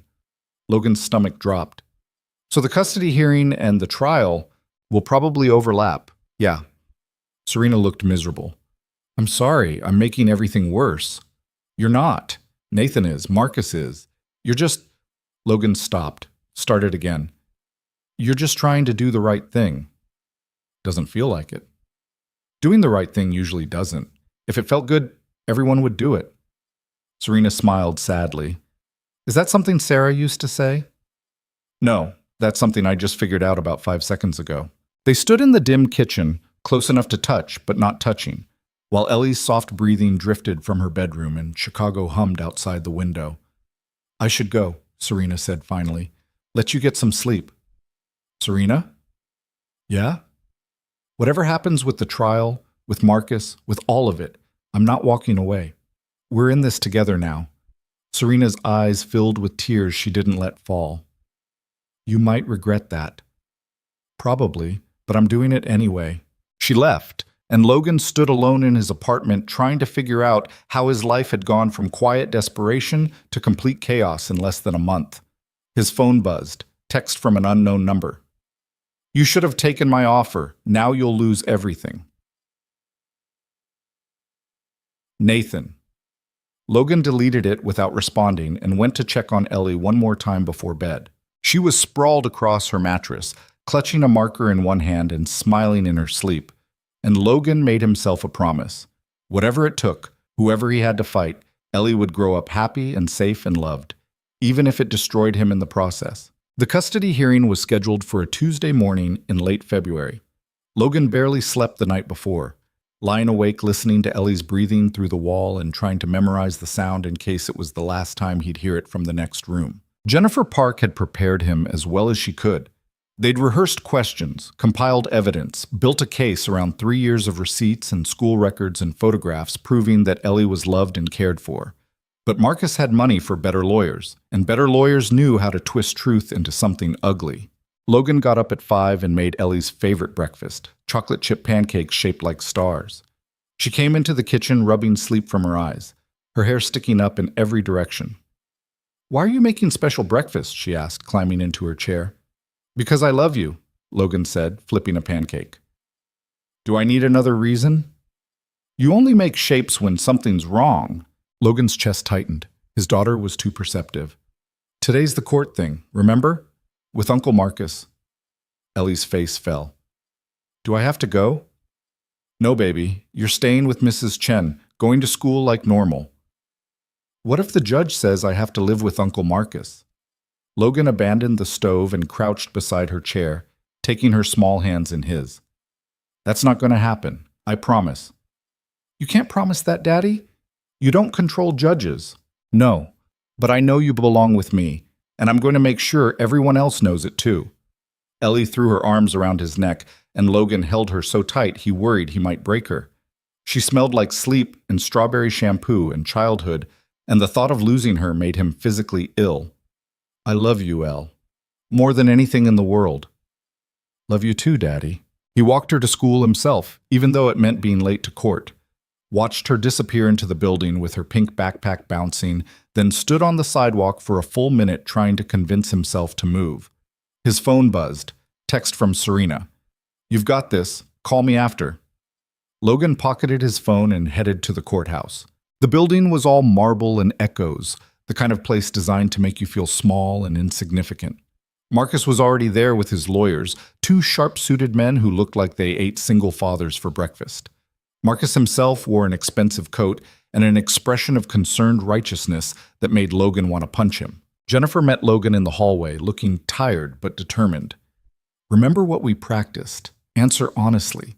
Don't let them bait you. You're doing this for Ellie. What if it's not enough? It will be. Trust me. The hearing room was smaller than Logan expected. Just a judge's bench, a few chairs, and walls that seemed to close in with every breath. Judge Patricia Morrison was a woman in her 60s with gray hair and eyes that revealed nothing. She reviewed the files while everyone settled, then looked up. This is a petition for custody modification filed by Marcus Chen regarding his niece, Eleanor Hayes, currently in the sole custody of her father, Logan Hayes. Mr. Chen, your petition claims that Mr. Hayes is unable to provide a stable environment for the child. Please present your case. Marcus's lead attorney stood. a man named Richard Price, who probably charged more per hour than Logan made in a week. Your Honor, we're not claiming Mr. Hayes is intentionally negligent. We're simply concerned that his current circumstances make it impossible for him to adequately parent a 7-year-old child. Price laid out the evidence methodically. Logan's work schedule: 80-plus hours a week. The cramped apartment in a neighborhood with rising crime rates, the medical debt still outstanding from Sarah's treatment, the recent scandal involving his employer. Mr. Hayes has been photographed in compromising situations with Serena Vale, a woman currently under federal investigation for corporate fraud. That's not accurate, Jennifer interrupted. Ms. Vale is a witness in an investigation, not a subject. The distinction hardly matters when considering the environment surrounding this child. Mr. Hayes has demonstrated poor judgment in his associations and his ability to maintain appropriate boundaries. Logan forced himself to stay quiet, hands clenched under the table. Judge Morrison looked at the photographs. The handshake, a few others Logan hadn't seen before showing him and Serena leaving the hotel together, talking in the coffee shop. They looked intimate even though they weren't. Context didn't translate well in still images. Mr. Hayes, the judge said, can you explain your relationship with Ms. Vale? Logan stood, trying to keep his voice steady. She's my employer and my friend. She bought the hotel where I work, and we've become close because she's going through a difficult time. How close? Not romantically, if that's what you're asking. She's been helping me prepare for this hearing. She's met my daughter a few times, that's all. That's all? Price interjected. Your Honor, we have testimony from neighbors claiming Ms. Vale has been at Mr. Hayes' apartment late at night on multiple occasions, that she attended the child's birthday party, that they've been seen together around the city in situations that appear decidedly non-professional. Appearing a certain way doesn't make it true, Jennifer argued. Perhaps not, but it demonstrates a pattern of questionable decision-making that affects the child's welfare. The judge made a note. What about your work schedule, Mr. Hayes? The petition claims you're rarely home. I work long hours because I'm a single parent supporting a child on a maintenance worker's salary. But Ellie is never unsupervised. Mrs. Chen, our neighbor, watches her after school. I'm home for dinner most nights. I attend her school events when I can. Most nights? When I can. Price seized on the qualifiers. Your Honor, this child is being raised primarily by a neighbor, not her father. Mr. Hayes is absent more than he's present. That's not fair, Logan said, anger bleeding through. I'm doing everything I can. Everything except actually being there, Price interrupted. My client can provide Eleanor with a 2-parent household, stability, resources, a mother figure. Her mother is dead, Logan snapped. She doesn't need a replacement. She needs her father. Judge Morrison raised her hand. Mr. Hayes, I understand emotions are high, but I need facts, not feelings. Logan took a breath, tried to center himself. The facts are that Ellie is thriving. Her grades are excellent. Her teachers say she's happy and well-adjusted. She has friends. She has a home. Taking her away from that would be cruel. No one's suggesting cruelty, Marcus spoke for the first time, his voice dripping with false concern. I love my sister. I want what's best for her daughter, and right now, what's best is not a father who's drowning in debt and scandal. Logan turned to face him. You didn't love Sarah. You didn't visit her when she was dying. You didn't come to the funeral. You didn't check on Ellie once in 3 years. This isn't about her welfare. This is about you wanting to feel important.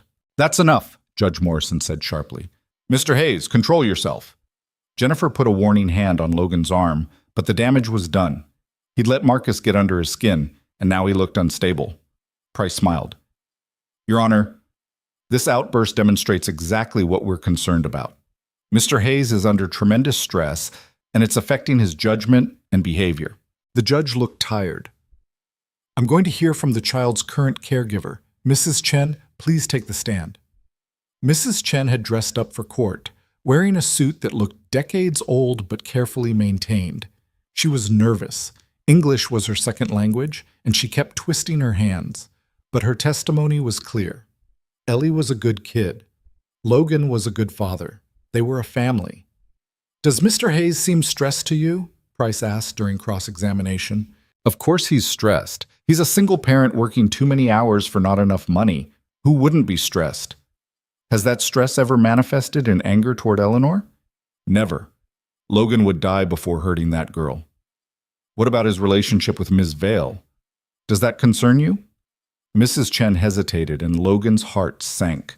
I think, Mrs. Chen said carefully, that Logan has been alone for a long time, and maybe having someone else who cares about him and Ellie isn't a bad thing. Even when that someone is involved in federal investigations? Ms. Vale isn't a criminal. She's a witness. There's a difference. Price didn't push further, but the seed was planted. Logan could see it in the judge's expression, doubt creeping in around the edges. Next came Ellie's teacher, Ms. Rodriguez, who testified that Ellie was doing well academically and socially. She had no concerns about the home environment. Has Ellie ever mentioned feeling unsafe or neglected? Jennifer asked. Never. She talks about her father constantly. It's clear she adores him. Has she mentioned Ms. Vale? A few times, yes. Always positively. She drew a picture of the three of them together last week. Price pounced on that. So the child sees Ms. Vale as a parental figure? I think she sees Ms. Vale as someone who's nice to her and her father. Children draw pictures of lots of people. The hearing dragged on for hours. Character witnesses, financial records, photographs and testimony, and endless procedural wrangling.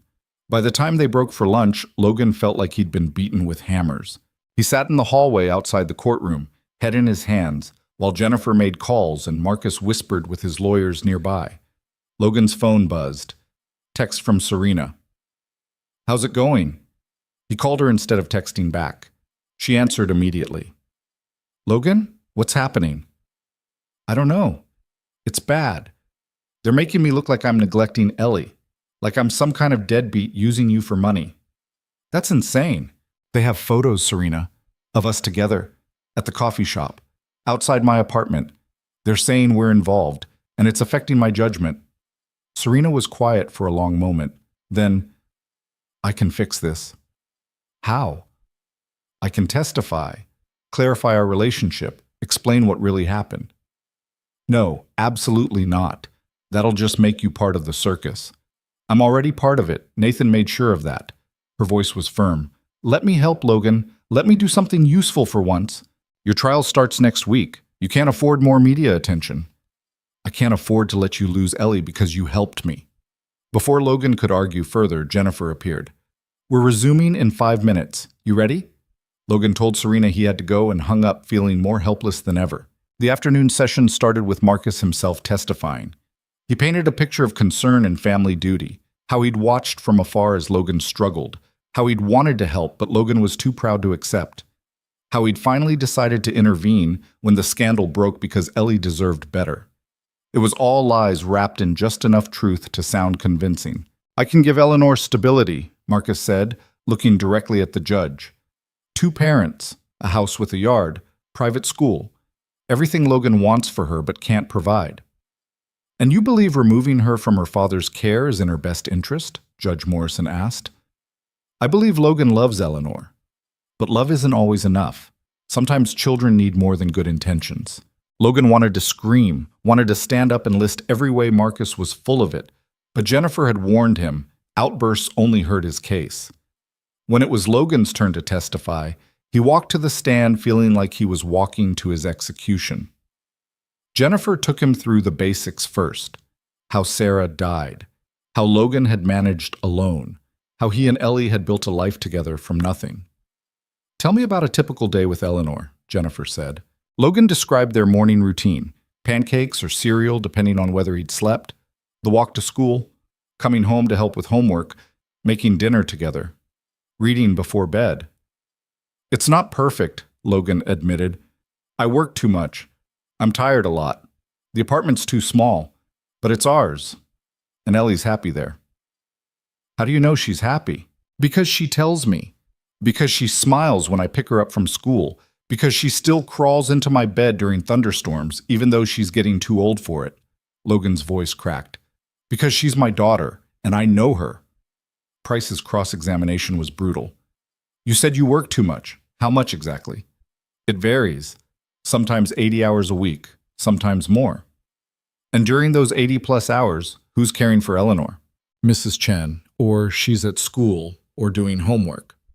So essentially, you're paying a neighbor to raise your child while you work. I'm working to provide for my child. There's a difference. Is there? Because from where I'm sitting, it looks like Eleanor spends more time with Mrs. Chen than with you. That's not true. We have breakfast together every morning, dinner most nights, weekends, most nights, not every night. Weekends when you're not working doubles. Price consulted his notes. You've missed 2 school plays, 3 parent-teacher conferences, and Eleanor's field trip to the Science Museum, all in the past 6 months. Logan felt his face burn. I couldn't get time off. I tried. And yet you found time to help Ms. Vale, to attend meetings at the hotel, to be photographed having coffee with her at 6 in the morning. Serena needed help. So Ms. Vale's needs come before Eleanor's school events? That's not what I said. It's what you did, though. You prioritized a wealthy woman's personal problems over your daughter's education. I was trying to keep my job. A job where you work for a woman you claim to have no romantic involvement with, despite spending significant time together both professionally and personally. Logan looked at Jennifer, silently begging for help. She stood. Objection. Mr. Price is characterizing a friendship as something inappropriate without evidence. I'm establishing a pattern, Price countered. Mr. Hayes makes questionable decisions that prioritize his own interests over his daughter's welfare. Judge Morrison looked at Logan, and he saw the doubt there, saw how the narrative was being twisted from devoted father into selfish man-child. Mr. Hayes, the judge said, in your own words, explain your relationship with Ms. Vale. Logan took a breath, tried to find words that wouldn't make everything worse. Serena came into my life at a really dark moment for both of us. She'd just been humiliated publicly, and I'd been alone for 3 years trying to hold everything together. We helped each other, that's all. That's all? The judge didn't sound convinced. We're friends. She's been kind to Ellie. She's helped me navigate some complicated situations. But our relationship, whatever it is, doesn't take away from my ability to parent my daughter. Doesn't it? Because Mr. Price makes a valid point. You've been photographed with Ms. Vale multiple times. You've brought her into your home, into your daughter's life. At a minimum, it shows poor judgment given the media attention surrounding her. I didn't know there would be media attention. Logan stopped, started again. I just wanted Ellie to see that her father was still capable of caring about someone, that losing her mom didn't break me completely. The courtroom went quiet. For 3 years, Logan continued, voice shaking, I've been surviving, getting through each day without falling apart, making sure Ellie had everything she needed, even if I had nothing left. And yeah, maybe I made some mistakes. Maybe I worked too much or missed some events or let someone into our lives without thinking through all the consequences. But every single decision I made was about keeping us together, about making sure Ellie grew up knowing her father loved her more than anything. Judge Morrison's expression softened slightly. Mr. Hayes, no one is questioning your love for Eleanor, but this court has to consider what's in her best interest, not just emotionally, but practically. Her best interest is staying with me. That remains to be seen. The hearing adjourned for the day with nothing resolved. Judge Morrison would review all the testimony and issue a ruling within the week. Logan left the courthouse feeling gutted. Marcus brushed past him in the hallway without a word, and Logan was too tired to even feel angry anymore. Jennifer walked him to the parking lot. It's not over. We still have a chance. You don't actually believe that. I believe judges care about stability and love. You've demonstrated both. So has Marcus, apparently, except he's got money and a wife and all the things I can't give Ellie. He doesn't have 3 years of history. He doesn't have Ellie's love. Jennifer squeezed his shoulder. Go home. Be with your daughter. Wait for the ruling. Logan drove back to the apartment in a daze, picked up Ellie from Mrs. Chen's and held her too tight when she asked how it went. Fine, baby. Everything's fine. Ellie didn't believe him, but she didn't push. They made mac and cheese again and watched a movie neither of them paid attention to. And when Ellie finally fell asleep on the couch, Logan carried her to bed and then collapsed on his own mattress fully clothed. His phone rang. Serena. I saw the news, she said without preamble. They're saying the hearing didn't go well. They're saying I'm an unfit father who's more interested in sleeping with my boss than raising my kid. That's not true. Doesn't matter if it's true, it's what people believe. Logan, I can't do this right now, Serena. I'm too tired to reassure you that I don't regret helping you because honestly, right now I do. Silence on the other end, then quietly, I understand. I'm sorry. That came out wrong.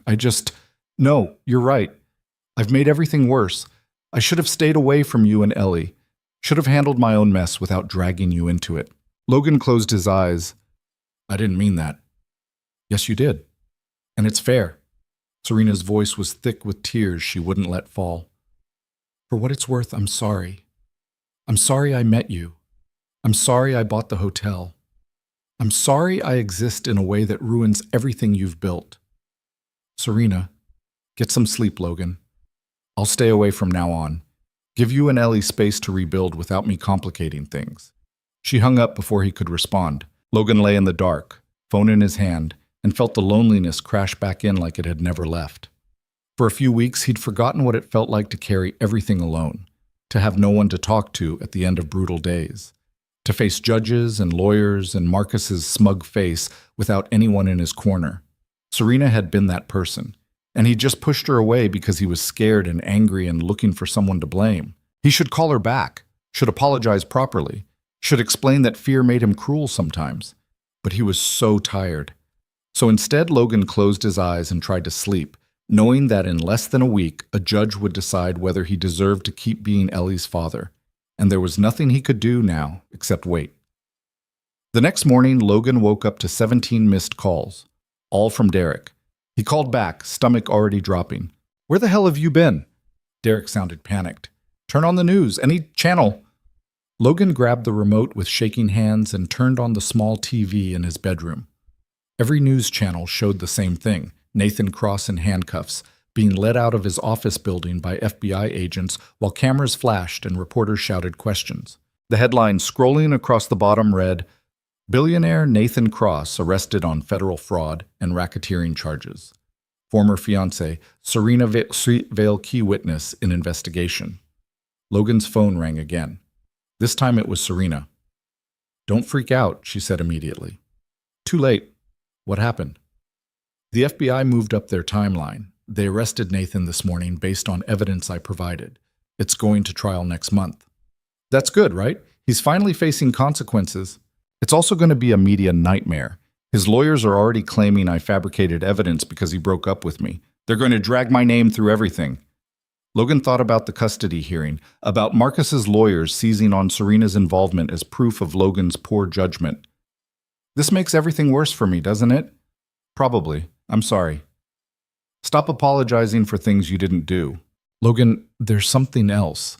Nathan's legal team is planning to subpoena you. They want to prove I'm unstable by demonstrating I've been having an inappropriate relationship with an employee. They think you'll crack under questioning. Logan's blood went cold. When? Depositions start next week. You'll get a formal notice soon. I can't testify against you, Serena. I won't. You don't have a choice. If you refuse, they'll hold you in contempt. That looks even worse for the custody case. Logan sat on the edge of his bed, head in his hands, and tried to figure out how everything had fallen apart so completely. What do I do? You tell the truth, that we're friends, that I haven't manipulated or coerced you, that whatever we are, it's real. And if they twist that into something ugly, then at least it'll be honestly ugly instead of a lie. After they hung up, Logan got Ellie ready for school like everything was normal, like his entire life wasn't imploding in real time, like there was any chance he'd still be her father a week from now. At work, everyone stared. Derek pulled him aside in the maintenance room. Did you know? Derek asked. About the FBI thing? Some of it, not all. People are talking, man, saying you're caught up in Nathan's mess, that you're going to testify. I don't have a choice. Yeah, well, Marcus's lawyers are going to eat that alive. You know that, right? Logan knew. He spent the rest of the day going through the motions, fixing things that were broken and ignoring the whispers that followed him through the hotel. By the time his shift ended, he felt like he'd aged a decade. The formal subpoena arrived that evening, delivered by a courier who made Logan sign for it like he was accepting a package instead of his professional destruction. He read through the legal language, depositions, testimony, sworn statements, and felt the walls close in. Then his phone buzzed with an email from Jennifer Park. Subject: Judge's ruling. Logan's hands shook as he opened it. The judge had issued her decision early. No more waiting, no more uncertainty. The ruling was 8 pages of legal language that essentially said, custody remains with Logan Hayes, with one condition. Marcus Chen receives supervised visitation rights every other weekend, and the court will review the arrangement in 6 months to ensure Eleanor's welfare. Logan read it 3 times before the words actually registered. He'd won. Not completely, not perfectly. But Ellie was staying with him. He called Jennifer immediately. "You saw?" she asked. "I can't believe it. I thought—" The judge saw what mattered. "You're a good father. Marcus is a concerned relative." She split the difference. "He gets visitation, though. Supervised 2 weekends a month. You can live with that." Logan could live with anything that kept Ellie in his home. He hung up and immediately went to Ellie's room, where she was doing homework at her desk. "Hey, baby, got some news." Ellie looked up, eyes wide. "What news?" "The judge said you're staying with me.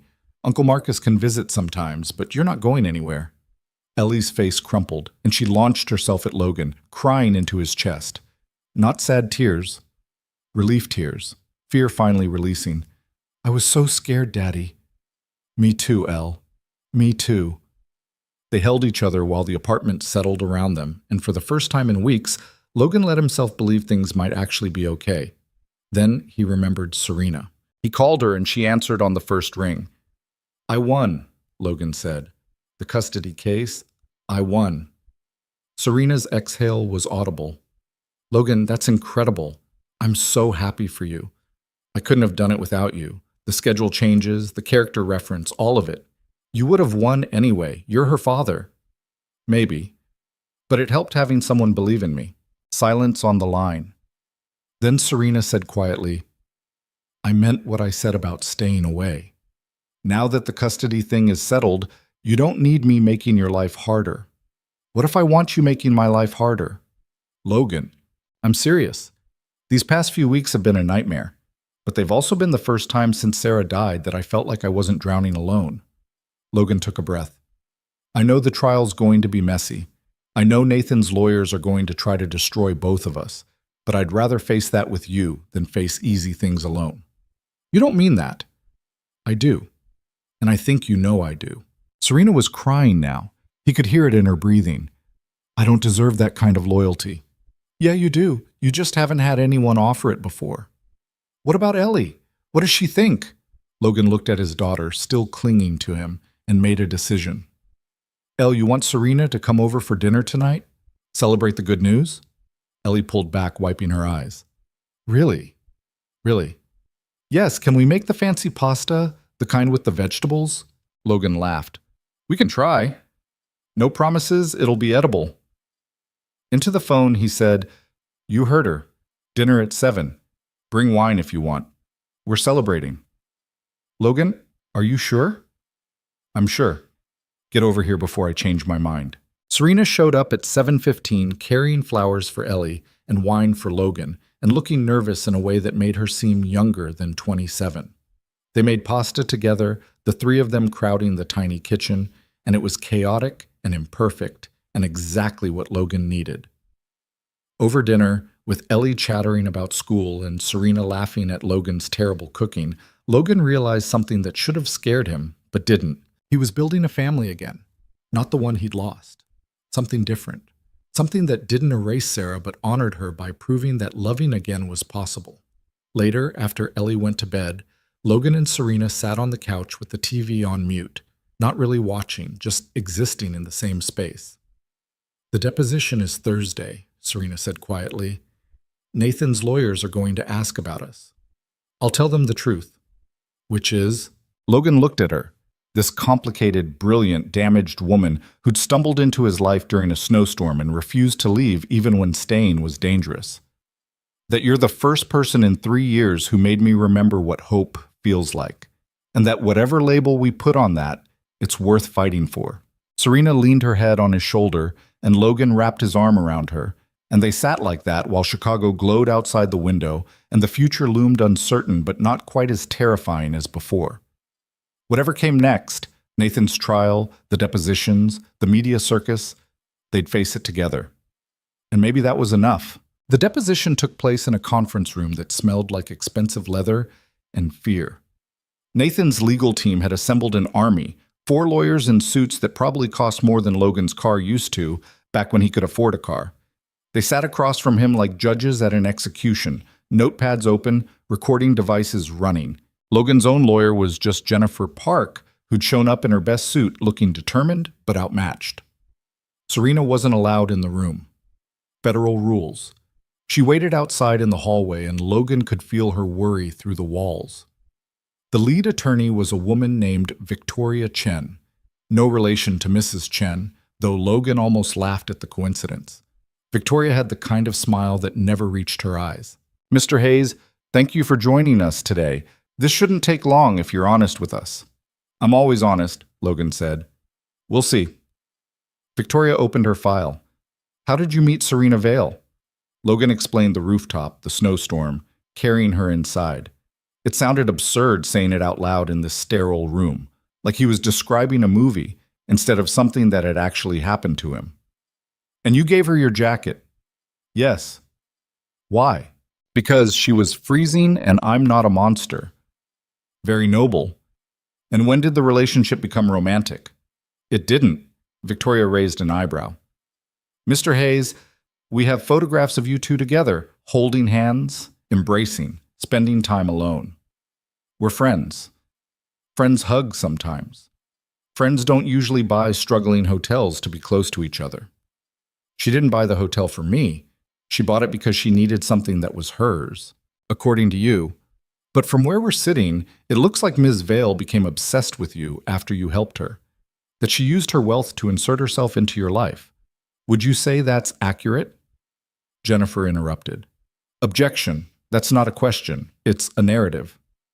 I'm establishing Mr. Hayes' perspective on their relationship. My perspective," Logan said, "is that Serena needed help and I gave it. Then she helped me back. That's called being human." Victoria smiled.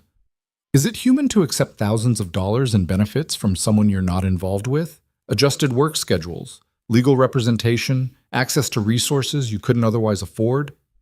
Logan's jaw tightened. "She gave those things to all the employees, not just me. But you received special treatment, private meetings, personal attention, invitations to her office that other staff members didn't get. Because we became friends. Because she trusted me. Or because she was using you to build a narrative for this trial. Making herself look sympathetic by associating with a struggling single father. That's not what happened." "No? Then explain why Ms. Vale's marketing budget specifically allocated funds for PR campaigns focused on employee welfare and personal redemption stories." Logan felt trapped. Every answer he gave was being twisted into something ugly. "I don't know about marketing budgets. I fix elevators. Yet somehow you ended up at the center of Ms. Vale's public image rehabilitation. Quite a coincidence." The questions went on for 3 hours. They asked about every interaction Logan had with Serena, every text message, every phone call, every moment they'd spent together. They asked about Ellie, about whether Serena had tried to manipulate him through his daughter. They asked about the custody hearing, implying that Serena had orchestrated the whole thing to make herself look good. By the time they finished, Logan felt like he'd been put through a shredder. "One last question, Mr. Hayes," Victoria said as they were packing up. "Do you love Serena Vale?" Logan looked at her, at the recording devices still running, at Jennifer's warning expression. "I care about her," he said carefully. "She's important to me." "That's not what I asked." "It's the answer you're getting." Victoria smiled like she'd won something. "Thank you for your time, Mr. Hayes. We'll be in touch if we need clarification." Logan left the conference room feeling like he'd just run a marathon through broken glass. Serena was waiting in the hallway, looking small and worried. "How bad?" she asked. "Pretty bad. They're going to use everything we said to each other against you. I'm sorry." "Stop apologizing. Let's just get out of here." They went to a diner 3 blocks away, the kind of place with sticky tables and coffee that tasted like burnt rubber. Logan ordered pie he didn't want, and Serena ordered tea she didn't drink, and they sat in silence for a long time. "They asked if I love you," Logan said finally. Serena looked up sharply. "What did you say?" "That I care about you, that you're important to me." "Why didn't you just say no?" Because I'm a terrible liar. Logan pushed his pie around the plate. And because the honest answer is more complicated than yes or no. Logan, I spent 3 years convinced I'd never feel anything for anyone again. That Sarah took that part of me when she died. Then you showed up in a snowstorm and proved me wrong. He met her eyes. I don't know if that's love, but it's something. And Nathan's lawyers are going to turn it into evidence that you're manipulating me. Maybe I am, Serena said quietly. Maybe just by existing in your life, I'm hurting you. Or maybe you're saving me from drowning in grief. Ever think of that? You're not drowning anymore. You won the custody case. You've got Ellie. You don't need me complicating things. Logan reached across the table and took her hand. What if I want the complications? That's insane. Probably, but I've spent 3 years playing it safe and all it got me was lonely. Maybe it's time to be a little insane. Serena squeezed his hand, tears in her eyes. The trial starts in 2 weeks. It's going to get worse before it gets better. I know. Nathan's going to try to destroy both of us. Let him try. The trial became a media circus exactly like Serena predicted. Cameras camped outside the courthouse. Reporters shouting questions whenever Logan or Serena appeared. Every detail of their lives dissected in headlines and social media posts. Logan tried to shield Ellie from it, but kids at school had phones and parents who watched the news. She came home one day with questions Logan didn't know how to answer. Katie's mom says Serena is a bad person. Is that true? Logan knelt down to Ellie's level. Serena made some hard choices. She told the truth about someone powerful doing bad things, and now he's trying to make her look like the villain. But no, baby, she's not a bad person. Are you going to marry her? Where did that come from? Katie's mom said you're probably going to marry her for money. But I don't think you would do that. You don't care about money. Logan pulled Ellie into a hug. I'm not marrying anyone for money, and Katie's mom doesn't know what she's talking about. But do you like Serena? Like grown-up like? Yeah, Elle, I do. Good. Because she makes you smile again, and Mom would want you to smile. The trial itself was worse than the depositions. Logan had to testify about his relationship with Serena in front of a courtroom full of people and cameras. Nathan's lawyers tried to paint him as either a gold digger or a naive victim, depending on which narrative suited them better. But Serena's lawyers fought back. They presented evidence of Nathan's fraud, his manipulation, the shell companies, and offshore accounts. They showed how Nathan had orchestrated the media campaign against Serena and Logan to discredit her testimony. The turning point came when they called David Winters to the stand, the hotel employee who'd been taking photos. Under oath, he admitted Nathan had paid him $5,000 for compromising images and promised him a job at Cross Enterprises if he could prove Serena was unstable. And did you find any evidence of instability? Serena's lawyer asked. No, Winters admitted, looking miserable. Just a woman trying to run a hotel and help her employees. The trial lasted 3 weeks. 3 weeks of testimony and evidence and legal arguments that made Logan's head hurt. 3 weeks of watching Nathan sit at the defense table looking smug while his empire crumbled around him. The verdict came on a Tuesday afternoon in March. The jury found Nathan Cross guilty on 14 counts of fraud, 6 counts of money laundering, and 2 counts of witness tampering. The judge sentenced him to 12 years in federal prison. Logan watched Nathan's face as the sentence was read, watched the smugness finally crack into something like fear, and felt a savage satisfaction. Outside the courthouse, reporters swarmed. Serena gave a brief statement about justice and accountability, her voice steady even though Logan could see her hands shaking. Then they pushed through the crowd to where a car was waiting. It's over, Serena said once they were inside, doors closed against the noise. It's actually over. How do you feel? Exhausted. Relieved. Terrified that I just spent 6 months of my life fighting a man who's already stolen too much of it. He's going to prison, Serena. You won. Did I? Because I look around and see what it cost. Your reputation, your privacy. Ellie's peace. The hotel's barely staying afloat because I've been too focused on the trial to actually run it. So we fix it, starting now. We? Logan took her hand. You really think I'm walking away after all this? Serena laughed, shaky and wet. You should. Any sane person would. Good thing I'm not sane. They went back to the hotel together. Staff was waiting in the lobby. Derek and Mrs. Chen, and a dozen others who'd stuck by them through the trial. Someone had made a banner that said, "Welcome back, boss," with absolutely terrible handwriting. Serena started crying for real then, and Derek awkwardly patted her shoulder while Mrs. Chen made tea, and everyone pretended not to notice that their billionaire boss was having a breakdown in the middle of the marble lobby. Over the next few months, things slowly stabilized. The media moved on to newer scandals. The hotel's finances improved as Serena actually focused on running the business instead of fighting legal battles. Logan got promoted to facilities manager, not because Serena favored him, but because Derek insisted he deserved it and the staff agreed. Marcus kept his visitation rights, taking Ellie every other weekend like the judge ordered. Logan hated it at first, but Ellie came back happy enough, and eventually he accepted that having more family wasn't actually a bad thing, even when that family was complicated. The biggest change was Serena herself. She moved out of her Lincoln Park mansion and into a smaller apartment in Pilsen, 3 blocks from Logan's building. Started taking the train to work like a normal person. Learned to cook simple meals that didn't require a private chef. "I'm probably doing this wrong," she told Logan one evening. They were in her new kitchen trying to make stir-fry while Ellie did homework at the counter. The whole normal person thing. "There's no right way to be normal," Logan said, rescuing vegetables before they burned. "You just figure it out as you go. Is that what we're doing? Figuring it out?" "Seems like it." Ellie looked up from her math homework. "Are you two dating now? Like, officially?" Logan and Serena exchanged glances. "Do you want us to be?" Logan asked his daughter. Ellie considered this seriously. "I think so, but only if you're not going to be weird about it." "Weird how?" "Like kissing in front of me all the time. Katie's parents do that, and it's gross." Serena laughed. "We'll keep the kissing to a minimum." "Good. Can I have a snack?" They figured it out slowly. Date nights when Mrs. Chen could watch Ellie. Family dinners at whichever apartment had the least broken appliances.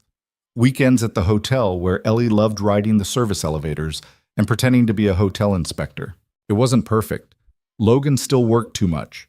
Serena still carried guilt about everything that had happened. They argued about money and schedules and how to handle Ellie's questions about their relationship. But it was real. Messy and complicated and real. 6 months after the trial ended, Serena called a staff meeting at the hotel. Everyone gathered in the conference room where Logan had first shaken her hand, where someone had taken that photograph that started everything. "I've made a decision," Serena announced. "The Blackstone Grand is becoming employee-owned." Silence. Then Derek said, "What does that mean exactly?" "It means I'm restructuring ownership so every employee gets equity shares. Profits get distributed quarterly. You'll have voting rights on major decisions. You'll actually own part of this place." "Why would you do that?" someone asked. Because I learned something over the past year. Wealth doesn't mean anything if you build it by standing on other people. And I'm tired of being the only person who benefits when we all do the work. The room erupted into questions and excited chatter. Logan caught Serena's eye across the conference table and she smiled. That real, unguarded smile he'd first seen in the employee break room at midnight. Later, after everyone else had left, they stood together in the empty conference room. "You're insane," Logan said. "You know that, right? Giving away your hotel." "I'm not giving it away, I'm sharing it. There's a difference. Your investors are going to lose their minds." "Good. They've had their minds for too long. Time for them to lose them a little." Logan pulled her close, and she came willingly, resting her head against his chest. Outside the windows, Chicago sparkled in the autumn darkness, and Logan thought about how far they'd both come from that freezing night on the rooftop. "Thank you," Serena said quietly. "For what?" "For catching me when I fell. For not giving up on me when you should have. For teaching me that some things are worth more than money." "You taught me some things too." "Yeah?" "Like what?" "That surviving isn't the same as living. That letting people in doesn't make you weak. That hope isn't stupid, it's just scary." Serena pulled back to look at him. "Are you scared now?" "Terrified. But I'm also happier than I've been in 4 years, so I'm thinking the fear is worth it." "Even with all the complications?" "Especially with the complications."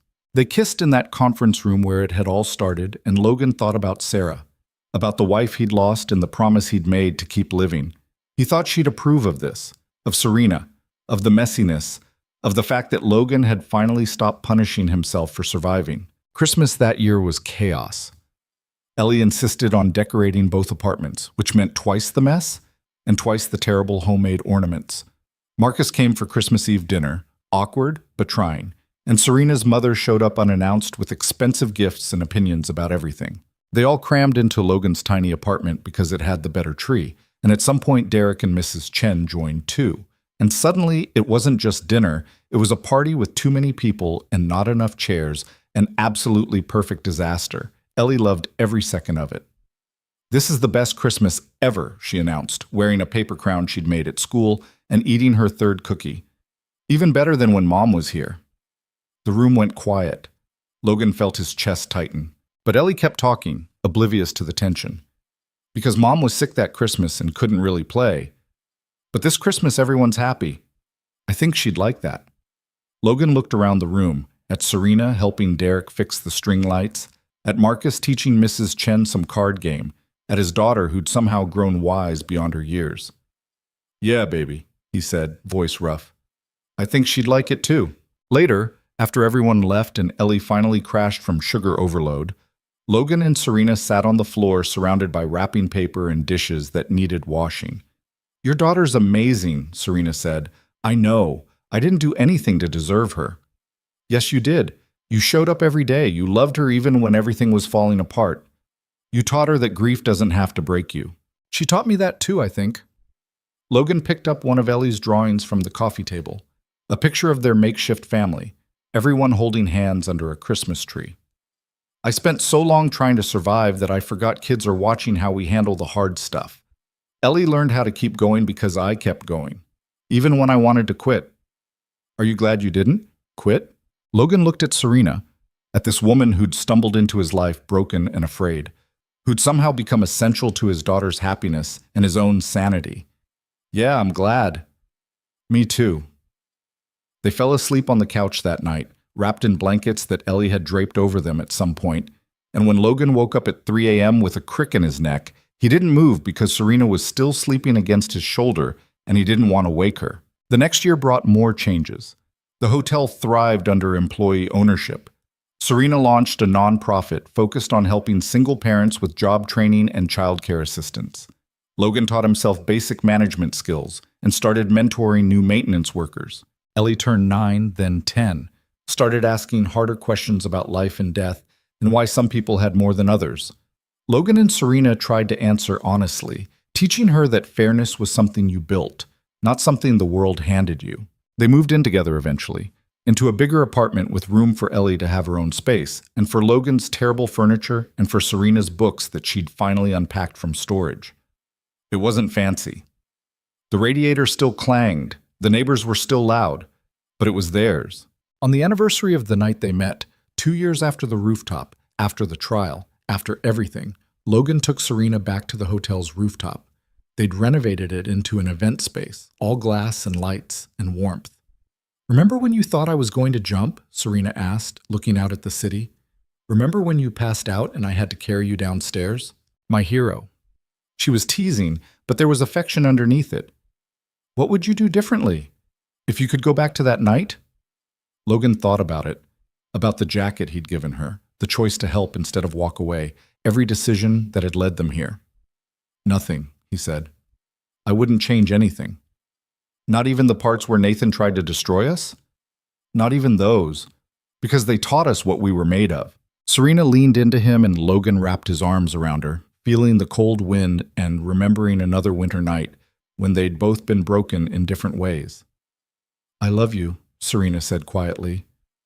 "I know I don't say it enough, but I do." "I know. I love you too. Even though I made your life incredibly complicated?" Especially because of that, simple is overrated.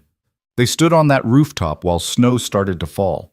Not a blizzard this time, just gentle flakes that caught in Serena's hair and melted on Logan's coat. Below them, Chicago hummed with life, millions of people fighting their own battles, carrying their own grief, hoping for their own small miracles. Logan thought about the man he'd been 2 years ago, exhausted, alone, convinced that survival was the best he could hope for. He thought about Sarah and the promise he'd made to keep living. He thought about Ellie watching how her father handled heartbreak and choosing hope anyway. And he realized something that Sarah had probably known all along. You don't survive tragedy by making yourself small and invisible. You survive by showing up anyway, by helping strangers in snowstorms, by accepting help when it's offered, by building something new from broken pieces, by refusing to let pain have the final word. "What are you thinking about?" Serena asked. "That Ellie was right, about you making me smile again." "Good, because you make me smile too. Even when I burn dinner?" "Especially then." They went back downstairs where Ellie was waiting with Mrs. Chen, and the four of them went out for pizza because nobody felt like cooking.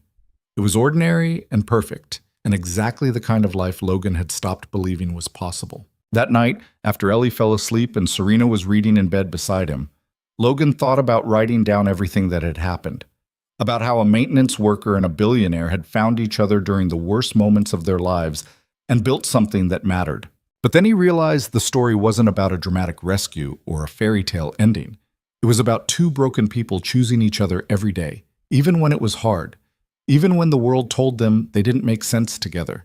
It was about a little girl learning that family could be chosen, not just inherited, that loving someone new didn't erase the people you'd lost.